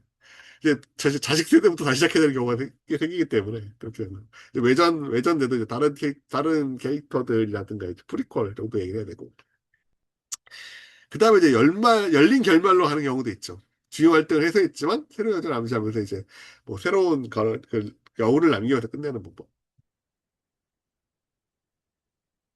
저지 독자 시점이 그런 여운형 엔딩 꽤 잘했고 네. 떡밥 회수형 떡밥만 회수 초반에 떡밥을 회수와서 후반에 회수하면서 이제 끝나는 경우 쾌감 뭐 이런 거 네. 이것만 해도 완결 그래도 꽤 잘 냈다는 형태로 가는 경우가 꽤 있어요. 그래서 이것만 해도 그냥 왜 이것도 못하는 경우가 너무 많았기 때문에 여러분 읽었던 작품 중에서 완전히 왜 이래라는 작품들이 꽤 있을 겁니다. 그런 게 없다고 한다면 예 되게 운이 좋았거나 아니면 많이 안 봤다는 얘기예요.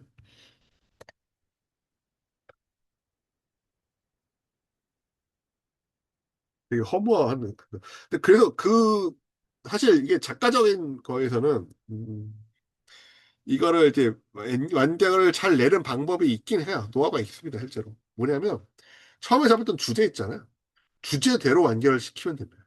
그 주제와 연관돼서 그거를 표현을 하면서 완결시키면 돼요. 뭐 말은 쉽긴 하죠. 예, 그걸 어떻게 할 수 있느냐는 이제 작품마다 다르긴 할 테지만. 처음에 작품을 했을 때 주인공에서 잡았던 주제가 있어요. 그 주제를 표현을 하면서 끝내는 겁니다.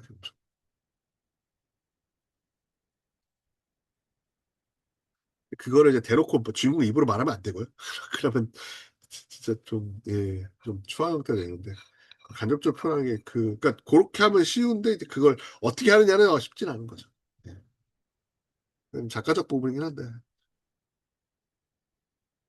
PD는 작가 보고 그렇게 할 수 있도록 그냥 얘기를 하는 거지. 정답지를 말해주는 게 아니라 작가가 그렇게 정답지를 찾아갈 수 있도록 유도하는 거예요. PD 할 일은 그거예요. PD는 정답지에서 이거 이렇게 하세요라고 하는 게 아니라 이건 이렇게 하는 런 방향성으로 가서 하나 만들어 생각해 보시는 게 좋을 거예요. 이렇게 가이드링을 하는 거지. 네, 이거 이렇게 하라고 오더를 하는 게 아니라요. 그거를 잘 생각을 하셔야 됩니다. 떡가리스도 초반 제시 떡밥을 해도 됐는지, 주인공 목표가 달성이 됐는지. 떡밥 위에서를 피하기 위해서 떡밥을 따로 그걸 정리해도 하나, 예, 해놓습니다. 기본적으로. 이거를 작가는 기본적으로 해놓는 게, 예, 나중을 위해서 되게 편해. 이건 정리 안 해놨다가 나중에 터지거든요. 정리 안 해놓으면 반드시 터져요. 문제 됩니다. 진짜 그래요. 그래서 PD가 그거 따로 정리해놓는 경우도 꽤 있어요. 그래서 나중에 이거 문제될 것 같은데 생각하면 당연하지만 일로 정리해놔야 되잖아요. 진짜 그렇습니다. 저도 그랬어요. 예. 하나씩까지 다 적어놓으면서 이거 뭔가 문제일 것 같은데 일단 염두해 둘게요. 막 이런 다 적어서 그렇게 한 적도 있어요. 몇 화에 뭐 나왔는데 이거 어떻게 나지? 어떻게 된 거예요? 라고 이거 다 물어봐야 되니까. 실제로 그런 게 있습니다. 얘기했잖아요. 느닷없이 해피엔딩. 응? 모든 게 꿈이었다. 이거 하지 말라고. 절대 이거 작가한테 절대 말려야 돼요. 예? 18꿈. 이거 절대 하면 안 됩니다. 이거 하면은 다음 작품 그 작가가 그 필명 갈아야 될 수도 있어요. 다음 작품도 또 이 작가가 전작에서 뭘 했는데라는 리플이 달리기 시작합니다. 이번에도 꿈으로 끝납니까? 말해서 그래가지고 작가 설정한 복선이나 떡밥이 아닌데 독자들 사이에서 확대 해석이 되면 그걸 수용해야 되는지 판단은 어떻게 해야 되나요? 기존에 잡았던 설정하고 연관이 돼서 그게 그거랑 맞느냐 안 맞느냐 그거 갖고 보셔야 돼요. 실제로 이런 경우가 좀 꽤 있거든요. 실제로 작가가 이거 생각을 안 했던 부분, 이거 괜찮은데 그럼 갖다 쓰는 거예요. 근데 이거 이거 이걸 갖다 썼을 경우에 나오는 중간에 바꿔야 될 게 많다. 그러면은 웬만하면 하지 말라고 합니다. 그러니까 기존에 있는 작품 중에서 기존에 했던 거 작품 설정한 거에서 바꿀 게 많지 않다 그러면 상관없는데 기존의 그 설정 중에서 중요한 걸 바꿔야 된다라고 하면은 그때는 활용하지 않는 게 좋아요. 문제 터집니다. 네. 경험담이 작가가 꽂혀가지고 얘기를 하는데 그것 맞지 이거 문제 된다고 그렇게 말려본 적 있어요. 네. 실제로 활용을 했던 적도 있고요. 그죠? 네. 이거 괜찮은데 싶어서 활용했던 적도 있는데 네. 근데 웹소설은 문제가 뭐냐면 음, 세이브를 좀 길게 가져가면 전에 거 갖고 반응을 가지고 뒤에 걸로 고치기가 쉽지가 않아요. 이미 써놓은 걸 다 바꿔야 된다 그러면 어떻게 바꿔요? 못 바꿉니다. 그래서 그래요. 그렇죠. 그런 부분도 고려를 해야 됩니다.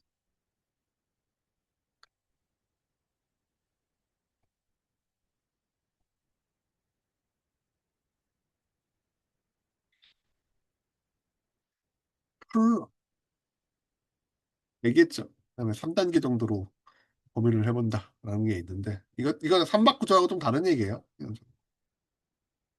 아크플롯 큰 전체 스토리 이거를 이제 전체를 삼박으로 나눠봐서 한번 파악을 해보는 거죠. 네. 기본적으로 이제 첫 번째 시작을 해서 뭐 이제 활약을 해서 이제 그러니까 활약을 하고 뭘 하고 그다음에 이제 최종적으로 결말을 짓는 이 상태로 한번 분석을 해보고 그다음에 이제 각 미니플로 각투 에피소드를 한 번씩 다 해보는 거예요. 그걸 한번 분석을 해보고 그다음에 이제 각 이야기마다 전환점이라는 게 생깁니다. 터닝 포인트. 이야기를 바꾸는 핵심 사건들. 이런 부분들도 보통 있는데 이것들도 어디 화수에 이런 게 있느냐 이런 걸 하는 거예요. 이게 예시로 쓰는 거는 그냥 제가 그냥 간략적 예시로 쓴 거라서 네. 이런 형태로 한번 정리해 본다는 것만 참고하시면 됩니다. 그렇죠.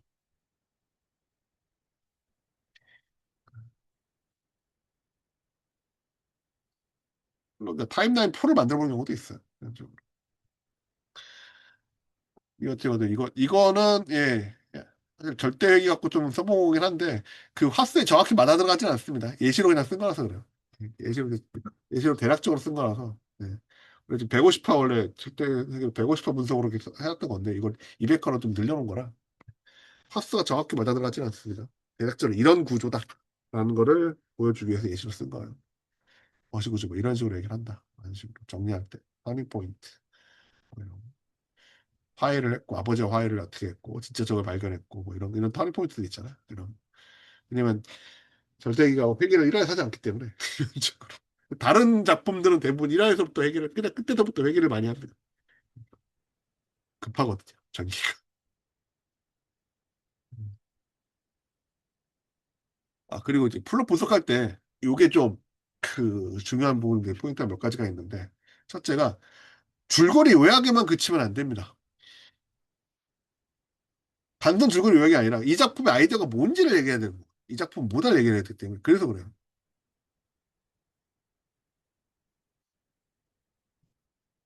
이 작품의 재미있는 포인트 뭔지도 얘기해야 되고 그다음에 그 관련해서도 이제 주관적인 것들 감상만 쓰는 것도 아니라 객관적으로 얘기해야 된다고 했잖아. 객관적으로 분석해야 된다고. 그다음에 또 뭐 그리고 리뷰 그러니까 스포일러로 과다히 넣을 필요도 없어요. 리뷰는 광고 카피가 아니에요. 전체 주에 다 쓸 필요 없어요. 핵심적인 부분만 쓰면 됩니다. 결말도 암시로만 써도 돼요. 데이터 뭐 이런 거 마치 요런 거 이런 데이터 이런 걸 썼을 때 특히 포트폴리오 리뷰에서는 훨씬 더 예, 근거치가 올라가요. 그렇죠? 뭐 차별점은 또 뭐가 있느냐 뭐 이런 거 개선점 제시는 필요합니다. 요걸 제시했을 때 내가 얼마 그 내 기획력이 어떻다라는 거를 더 강조할 수 있기 때문에 그래요. 강조해서 보여줄 수 있기 때문에 그다음에 그런 정확히 이 사람이 이거 작품을 이 정도로 분석을 하고 있구나도 생각을 그 보기 좋고 이건 좀 그래서 포트폴리오용 리뷰에서도 이런 걸 꼭 쓰는 게 좋습니다. 그러니까 작가용 리뷰에서 작품 분석 리뷰에서도 당연히 써야 되지만 개인적으로. 작품 분석 리뷰했을 때는 경쟁자 같은 경우는 차별점은 그 작가 따라서 이제 써도 되고 안 써도 되는 경우도 있습니다. 작가 따라서는 이제 그리고 비교당하는 거 싫다는 사람도 있기 때문에 그래요. 그럼 작가 봐서 좀그 체크를 해야 됩니다.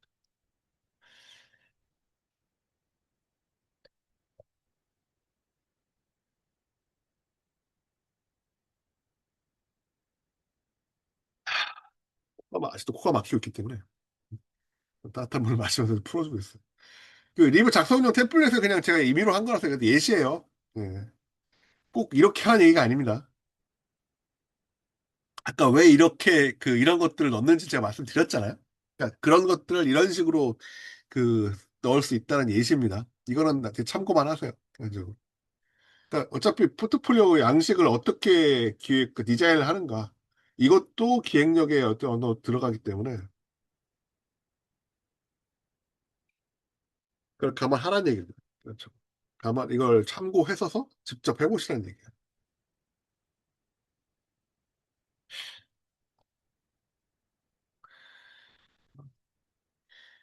어차피 자기 아르를 해야 되기 때문에.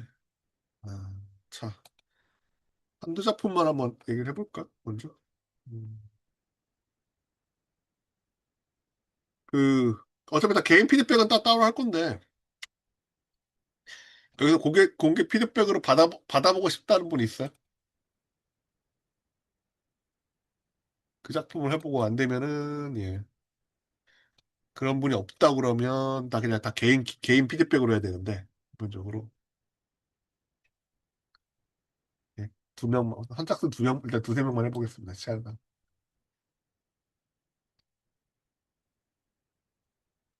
잠깐만, 근데 일대일 메시지를 보냈어. 이걸로 하니까 그러니까 닉이 이거라서 이름으로 안 보여. 매칭이 안 돼. 잠깐만요. 음, 이메일로 봐야겠네. 파일이 여기 있는데. 파일은 다 있는데.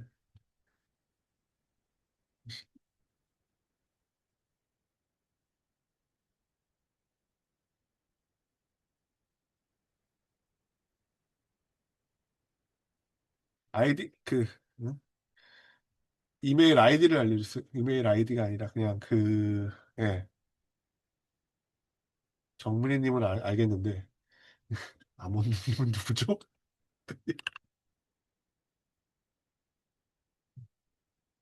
아몬드님은, 응? 아이디나 이름이 뭔가요? 그럼 잠깐만. 예. 아몬드님 거부터 할 텐데, 아몬드님은 이름이 뭐예요? 지금 1대1 이거, 딱. 예? 아,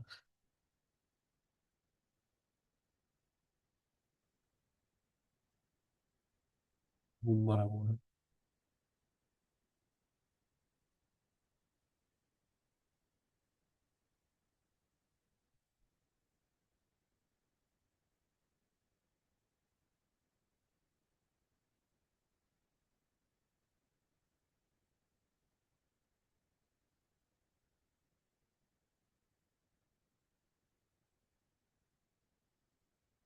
예?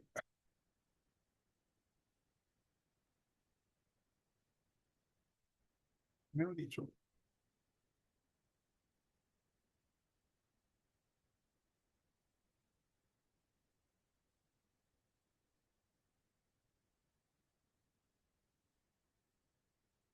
예?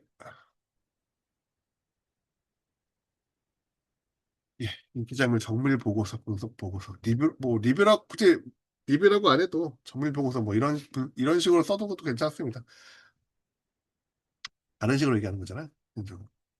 그러니까 그 문학이라는 거는 직접적으로 설명하는 것도 있겠지만 간접적으로 설명을 할 때 또 스킬이 또 높다고 느끼는 거 많기 때문에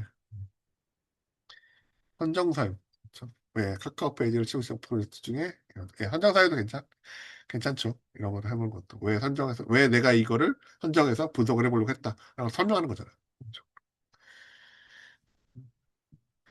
로그라인이 되게 심플합니다. 예. 12살 후작 여행가 농경 지식으로 세계를 구함. 조금 더 꾸며주면 좋을 것 같긴 한데, 예. 12살 그 조금 더 해주면 될 것 같긴 해요. 왜냐면 장르적인 형태로서 조금 더 이게 할 수 있는데, 그게 지금 없이 너무 심플하긴 해요. 네, 그러니까 로망이나 이런 부분에서 그것도 다 설명이, 엄밀히 말하면 다 들어가 있긴 하거든요. 근데, 좀 더 재밌게 표현할 수 있을 것 같은데, 그게 없어 조금 아쉽긴 합니다. 이건 좀. 되게 심플하게 잘하긴 했는데, 너무 심플하니까 조금 더 꾸며줄 수 있을 것 같은데라는 생각이 들 수밖에 없어요. 네. 되게 잘했는데 너무 단순하니까 이거 너무 단순한데 생각이 들어서 너무 간단한 부분이라 이 기존 시대 20대 독자층, 40대 독자층 이게 메인 독자층은 10대, 20대겠죠 기본적으로. 그러니까 이게 메인 독자층하고 3, 40, 서브 독자층을 조금 나눌 필요가 있긴 해요. 구분해서 얘기를 해줘야겠죠. 이 그 메인 독자층은 이 독자가 많이 볼 텐데 그 독자한테는 어느 부분들이 잘 먹힐 것 같다. 그렇죠? 예. 가족 존중. 네, 잘 썼어, 기본적으로. 가족물 플러스 육아물 형태. 예, 충족 요소. 성취적 인정 요소. 예, 맞아요. 제가 남성의 여성향 셀프리트도 썼잖아요. 그다음 찾아보시면 나올 텐데, 거기 보시면 여성향이 같은 경우는 요 관계성에 대한 부분 인정 욕구가 되게 크다고, 기본적으로. 그 부분을 잘 충족을 하는 게 되게 중요한 셀 포인트이기 때문에 그 부분을 되게 잘 어필을 하면 여기 이해를 시켜주기가 되게 좋습니다. 음. 이거 예. 이거 AI 약간 도움을 썼다는 티가 조금 나요. 아직 아직 좀 납니다. 기본적으로 약간 나요. 예. 그런 포인트들 같은 경우도 이제 예, 약간 나기 때문에 약간 그 경우에는 문장을 조금 더 다듬어 주면 더 좋습니다. 예. 다듬어서 좀 더 약간 더 그러니까 문장을 좀 짧게보다 약간 좀 더 길게 해주는 게 조금 더 좋아요. 예.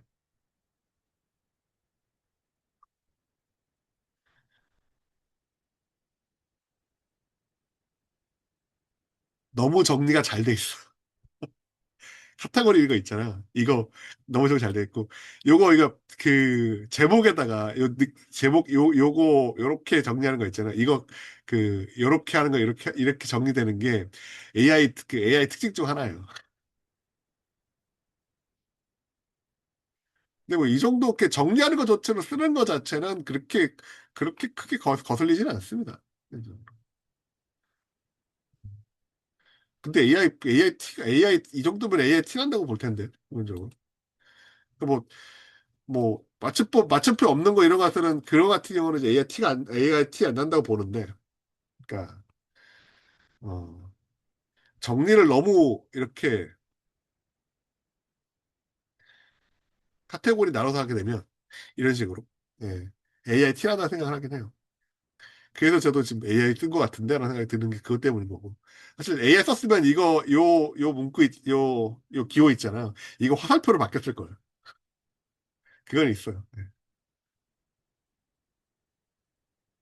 뭐 그것 같고 그다음에 AI 썼으면 여기 이 카테고리 큰 것들은 예, 글자 크기가 조금 더 컸을 겁니다. 이렇게 보여요. 이건 좀. 예. 이거는 또 약간 욕망 뭐 이렇게 정리되는 거를 이렇게 요약 정리하는 거를 또 AI가 되게 잘하거든요. 그래서 그래요. 반대색하면 너무 잘해서 AI 티난다고 볼 수도 있는 거죠. 뭐 AI였으면 이것도 이제 굵은글씨로 났겠죠. 일관성 있게. 그러니까 문장을 조금 더 단순히 이렇게 딱딱 끊어지는 그 단축어 형태가 아니라 약간 문장 형태로 쓰시는 게 좋을 겁니다. 그래야 그런 AI 썼다고 느껴지는 부분들을 좀 줄일 수 있어요. AI를 안 썼어도 AI를 썼다고 오해를 이렇게 살 수가 있거든요. 저도 지금 AI 쓴 것 같은데라고 느끼는 게 그것 때문이라서. 개인적으로. 여기서도 또 이거 안 쓴 거 보니까 AI 티가 안 나긴 하네. 이건 또 확실히 AI 쓴 게 아니긴 하네요. AI 썼으면 여기 또 이렇게 똑같이 나왔을 거예요. 예. 아까도 말했지만 AI 쓴 거 자체에서 크게 뭐라 하진 않아요. 네, 잘했으면 문제인데. 근데 전체적으로 너무 단축화가 돼서 그 근거나 이런 부분들에 대한 부분을 조금 더 디테일하게 쓸 필요가 있습니다. 그게 자체가 분량이 크게 늘어나진 않아요. 엄밀히 말하면. 왜냐면 이거 자체가 보면은, 네?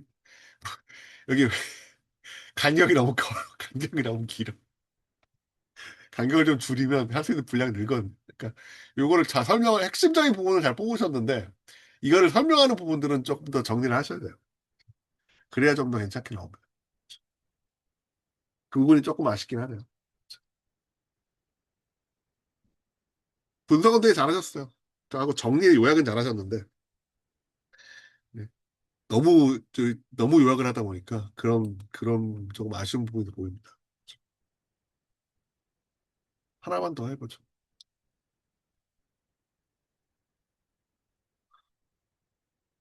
근데 또 AI 쓸 게 너무 많다 보니까 그런 얘기를 많이 들어요. 그렇죠.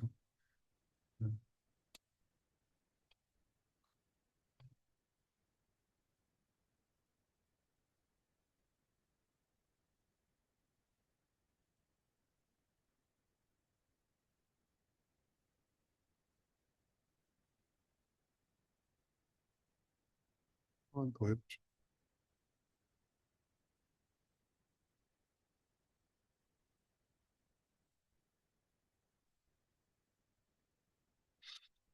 어, 제가 이쪽을 가리네? 잠깐만요. 이걸 지워야겠네.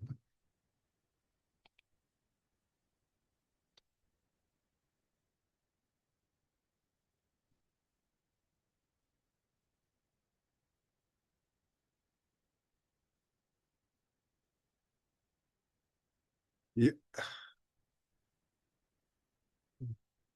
약혼마가 소천마였다. 네, 그렇죠. 처음에 이제 음, 처음에 이제 작품 정보 네, 이렇게 써서 시작을 하는 거죠. 어, 이게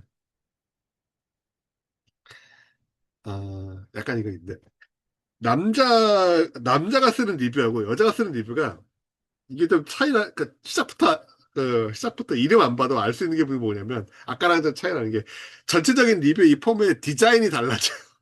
그래. 예, 디자인이 좀 달라집니다. 엄밀히 말하면 처음에 여성 쪽에서 하는 부분이 좀 더 아기자기하고 보기 좋게 디자인을 잘해요. 그죠? 리포트 쓸 때도 그렇긴 한데 보통 이 같은 경우 이제 여기다 이렇게 쓰는 경우도 한 경우도 있는데 이거 갖다 이렇게 쓰고 이제 이런 제목 같은 거 옆에 넣어가지고 이렇게 딱 이렇게 펴가지고 이렇게 보기 좋게 이렇게 만드는 경우도 있죠. 못했다는 얘기는 아니고 그런 차이가 실제로 있어서 작품 그 리포트폴을 보는 순간에 그거만 가지고 이제 그 여성 지원자냐 남성 지원자를 바로 알아내기가 되게 쉽다고 하더라고요. 저도 그랬고 봤을 때 그러니까 이력서 안 보고 일단 리포트폴을 켰을 때 바로 보는 순간에 아 남자 여자 바로 알 수 있어요. 이런 거 잘하셨고 그다음에 로그라인 같은 거 아까도 잠깐 얘기했는데 AI 그 약간 두껍게 쓴다고. 근데 이렇게 해서 이걸 두꺼운 글씨로 제목을 쓰는 게 이런 거 구분이라든가 표시로서는 더 가독성도 좋아지긴 합니다. 로그라인. 예. 잠깐 여기 타겟 독자 분석이 되는데 타겟 독자 분석은 여기 없어요. 잠깐만. 그냥 로그라인을 하시는 게 맞습니다. 왜 제목을 썼는데 내용이 없잖아. 파파인 학회가에서 문어 형제들 대신에 자신의 가문과 생존 목적으로 상품들이 용전한 이야기. 근데 여기서 이 로그라인에서 중요한 거는 주인공이 누구죠? 주인공에 대한 소개가 없어요. 누가? 누가가 없어요. 이거는 고치셔야 됩니다. 주인공이 누가 뭐 하는 이야기. 누가 뭐 하려고 하는데 어떤 갈등이 있어서 그걸 어떻게 해가지고 뭐 하는 이야기. 이런 식으로 좀 주인공이 되게 중요하거든요. 이거는 주인공을 넣어서 다시 수정하시는 게 맞아요. 그게 필요합니다. 먼저. 우리 다 들리시죠?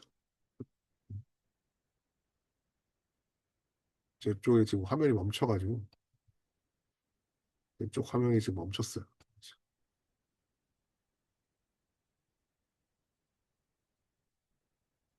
네, 타겟 독자 분석은 나중에 밑에 맨 마지막에 추가 따로 하셔도 될 거예요. 이쪽. 네. 네, 초반 오화 분석. 네. 전체적으로 오왔던 크리스비트가 등장해서 우리 할애한다. 어떻게? 어떤 등장인물이 어떻게? 대다수의 학생 대표는 학생가는 정판하고 호쾌하고 우직한 시도 패러디다. 이 대표는 사파로 나온다. 네. 이거는 이제 크리스 비틀기에 대한 부분인 거죠. 1, 3화에서는 이런 크리스 비틀기를 제시하고 악의 시점에 음, 주인공이 기획하는 동일 크리에이터적으로 독자들이 해갖고 있을 것들을 부순다. 그럼 학생 아닌 오케이 무식하고. 그러니까 이거는 내용 설명인데 정확히는 요거에 대해서 추가할 부분이 뭐가 있냐면 솔직히 좀 짧게 하는 게 차라리 나을 수도 있는데 이거는 설명이잖아요. 전체적인 대략적인 설명.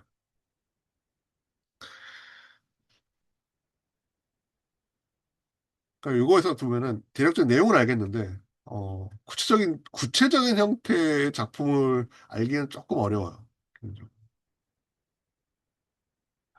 그러니까 스포일러가 없긴 한데 다행히 스포일러 없는 형태로 잡았긴 한데 그러니까 이거를 좀 이렇게 세부적으로 얘기한다보다 좀 문득 차라리 좀 합쳐서 좀 더 요약하는 게 낫습니다. 좀 어떻게 주인공에서 어떻게 했고 그래서 어떤 재미를 추구했는가 이런 형태. 이건 조금 더 요약해서 핵심만 뽑는 게 나을 것 같아요. 제가 어때 내용이 어떤지 알겠는데 그러니까 그러니까 정확히 말하면 초반 5화에서 뭐가 재밌냐거든요. 그러니까 크리시의 비틀기가 재밌는 건지 크리시 비틀기를 어떻게 했는데 이게 뭐가 어떤 식으로 재밌는 건지 크리시를 비틀었다가만으로 재밌진 않아요. 엄밀히 말하면. 그러니까 차별성이나 개성은 될 수 있는데 차별성과 개성 자체만으로 재밌는 게 아닙니다.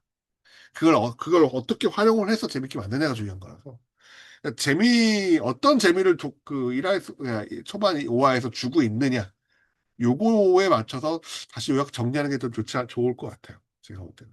그렇죠. 그리고 주인공의 매력 포인트.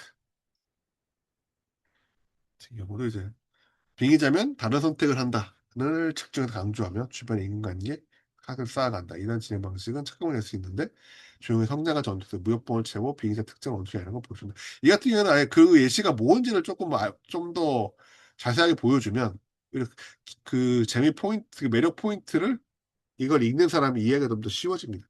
이 경우에는 짧게라도 약간 그 예시를 조금 보여주는 게 이렇게 들어서 보여주는 게 좋아. 그래야 더 이해가 쉬워지거든. 마지막으로 이제 아쉬운 점과 개선점. 제목이 아쉽다. 제목은 약혼녀가 소천마였다 제목 소천마였다지만 제목과는 달리 소천마는 50원 월세 10천에 퇴장한다. 네. 이게 지금 이게 맨 마지막 끝까지 갔을 때 뭐 내용이 그 연관이 있는 건지 아니면 초반에 떡밥으로 쓰려고 했던 건지 이거에 따라 좀 다른 의미가 달라질 것 같기는 해요. 기본적으로. 네. 그러니까 오히려 그 부분을 얘기하는 게 그 부분을 얘기를 해야죠. 이게 작가가 어떤 의도를 갖고 이렇게 이걸 잡았고 그다음에 회사도 이걸 인정했는지는 잘 있는지는 내가 지금으로서는 알 수는 없지만 그 어느 쪽이냐에 따라서 아마 이 전개가 달라질 것 같다. 뭐 이렇게 시하고 전개가 달라질 것 같다. 뭐 이렇게 얘기할 수 있겠죠. 네. 그렇죠. 뭐 이런 거군요.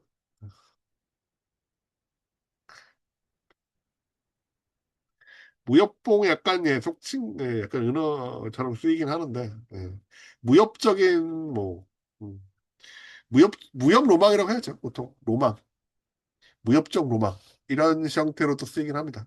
무협적 로망이 뭐 대체할 수 있는 단어 중에 가장 좋은 건 무협적 로망이 있겠네요. 예. 사실 무협 뽕이라는 단어가 좀 더 그러니까 직접적인 단어긴 하죠. 음, 약간 좀 약간 속어긴 한데 무협적 로망이 좀 더 점잖은 언어긴 하죠. 비슷한 의미지만 그렇게 좀 정리하면 될까. 이거는 그 제목이라기보다는 제목과 연관된 전체적인 이제 내용에 대한, 스토리에 대한 부분이라서, 그거까지도 연계해서 조금 더 정리를 하면 더 좋지 않을까 싶네요. 음. 화면이 왜, 됐지?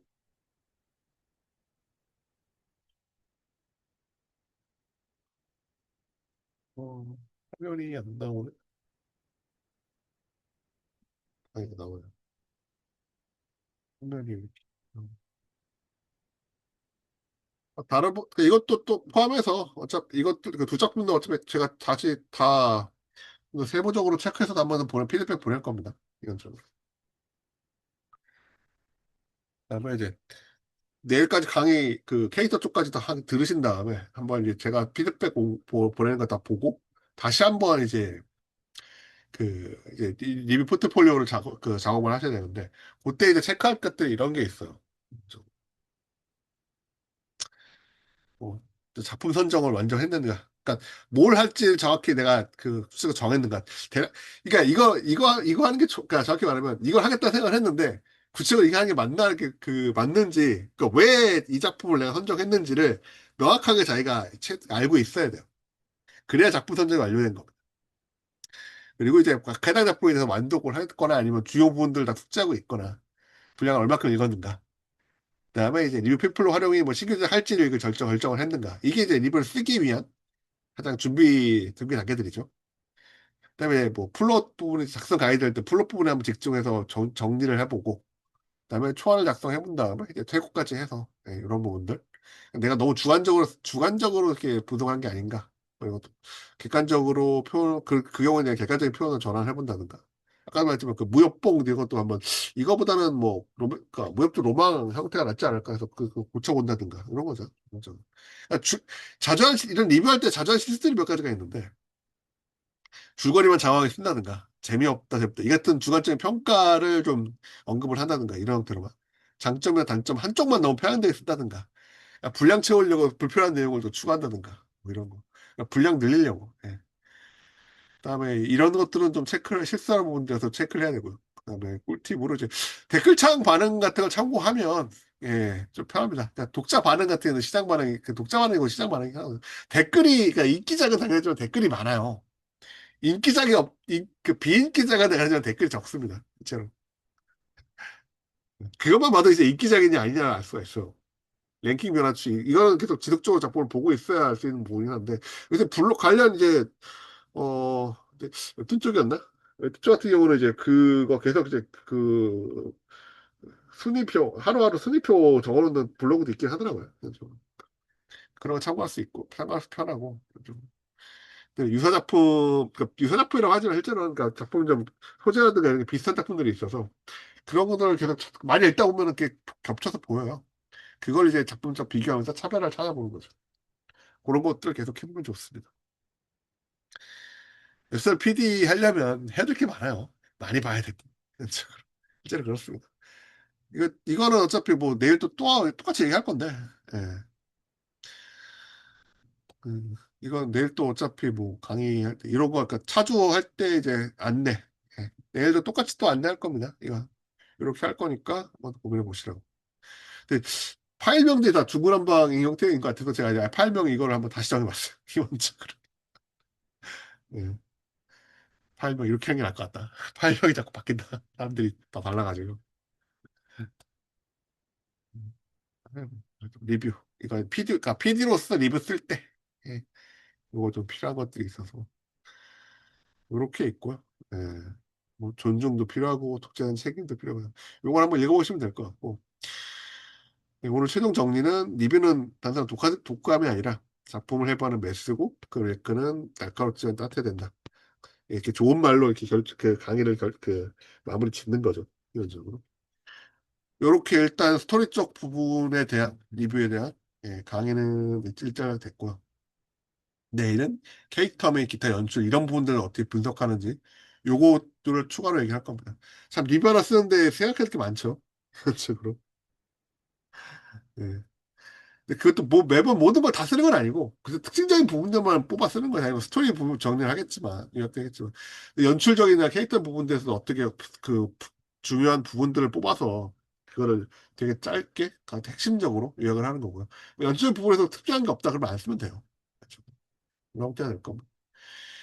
예, 오늘 강의는 이 정도 선인 거고 예, 이어서 하겠지만 예. 내일 강의 뭐 오늘 강의에서 추가적으로 질문사항 있나요? 내일도 이어서 하겠지만 그것도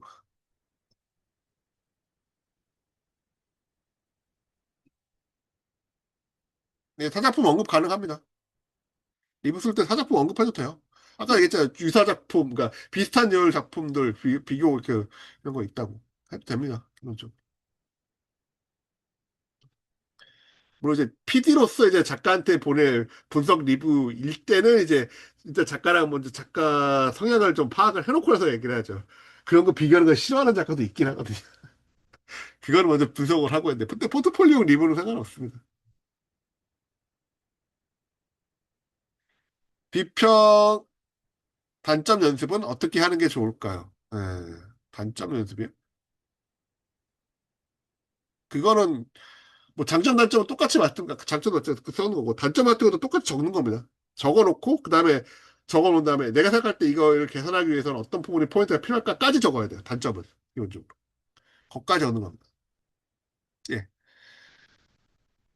그거는 이제 뭐 적어놓고 적은 다음에 이게 맞나를 계속 시뮬레이션 돌려보는 거죠. 그다음에 뭐 일단 저 같은 이제 그런 그 사람한테 이제 한번 평가를 받아보는 거고 개인적으로 복학하는 방법도 있는데, 예. 근데 그거는 이제 피드백을 특별하게 받지 않으면 정확히 알기 어렵기 때문에, 예. 그거는 이제 혼자서 계속 고민해보는 방법 아니면은, 저나 이제 다른 사람한테 이거를 보여서 피드백을 받아보는 방법. 두 가지밖에 없을 겁니다. 세 번째로 이제 마의 챗 GPT한테 돌려서 받아보는 방법이 있겠지만, 이거는 맞는지 아닌지 확인할 수가 없잖아요. AI님, 스카이넷님 투서치하면서 믿을 수 있느냐, 아니냐, 그런 문제점이 있기 때문에. AI도 비슷하게 잘 한다, 그러면은 이제 볼 수 있겠죠. 리뷰 과제는 PDF 받은 거 풀어 스튜디오스까지 예, 그렇습니다. 예. 하나 더 하셔야 돼요. 그래서 지금 했던 거, 그 피드백 제가 드리면 그거 한번 수정. 그 다음에 이제 뭐, 거기에 뭐, 고칠 거 거의 없네요. 그러면 상관없겠죠. 예. 근데 거기 하나 추가로. 예. 수정만 하는 게 아니라 하나 신규까지 원 플러스 원이죠. 그렇게 하셔야 됩니다.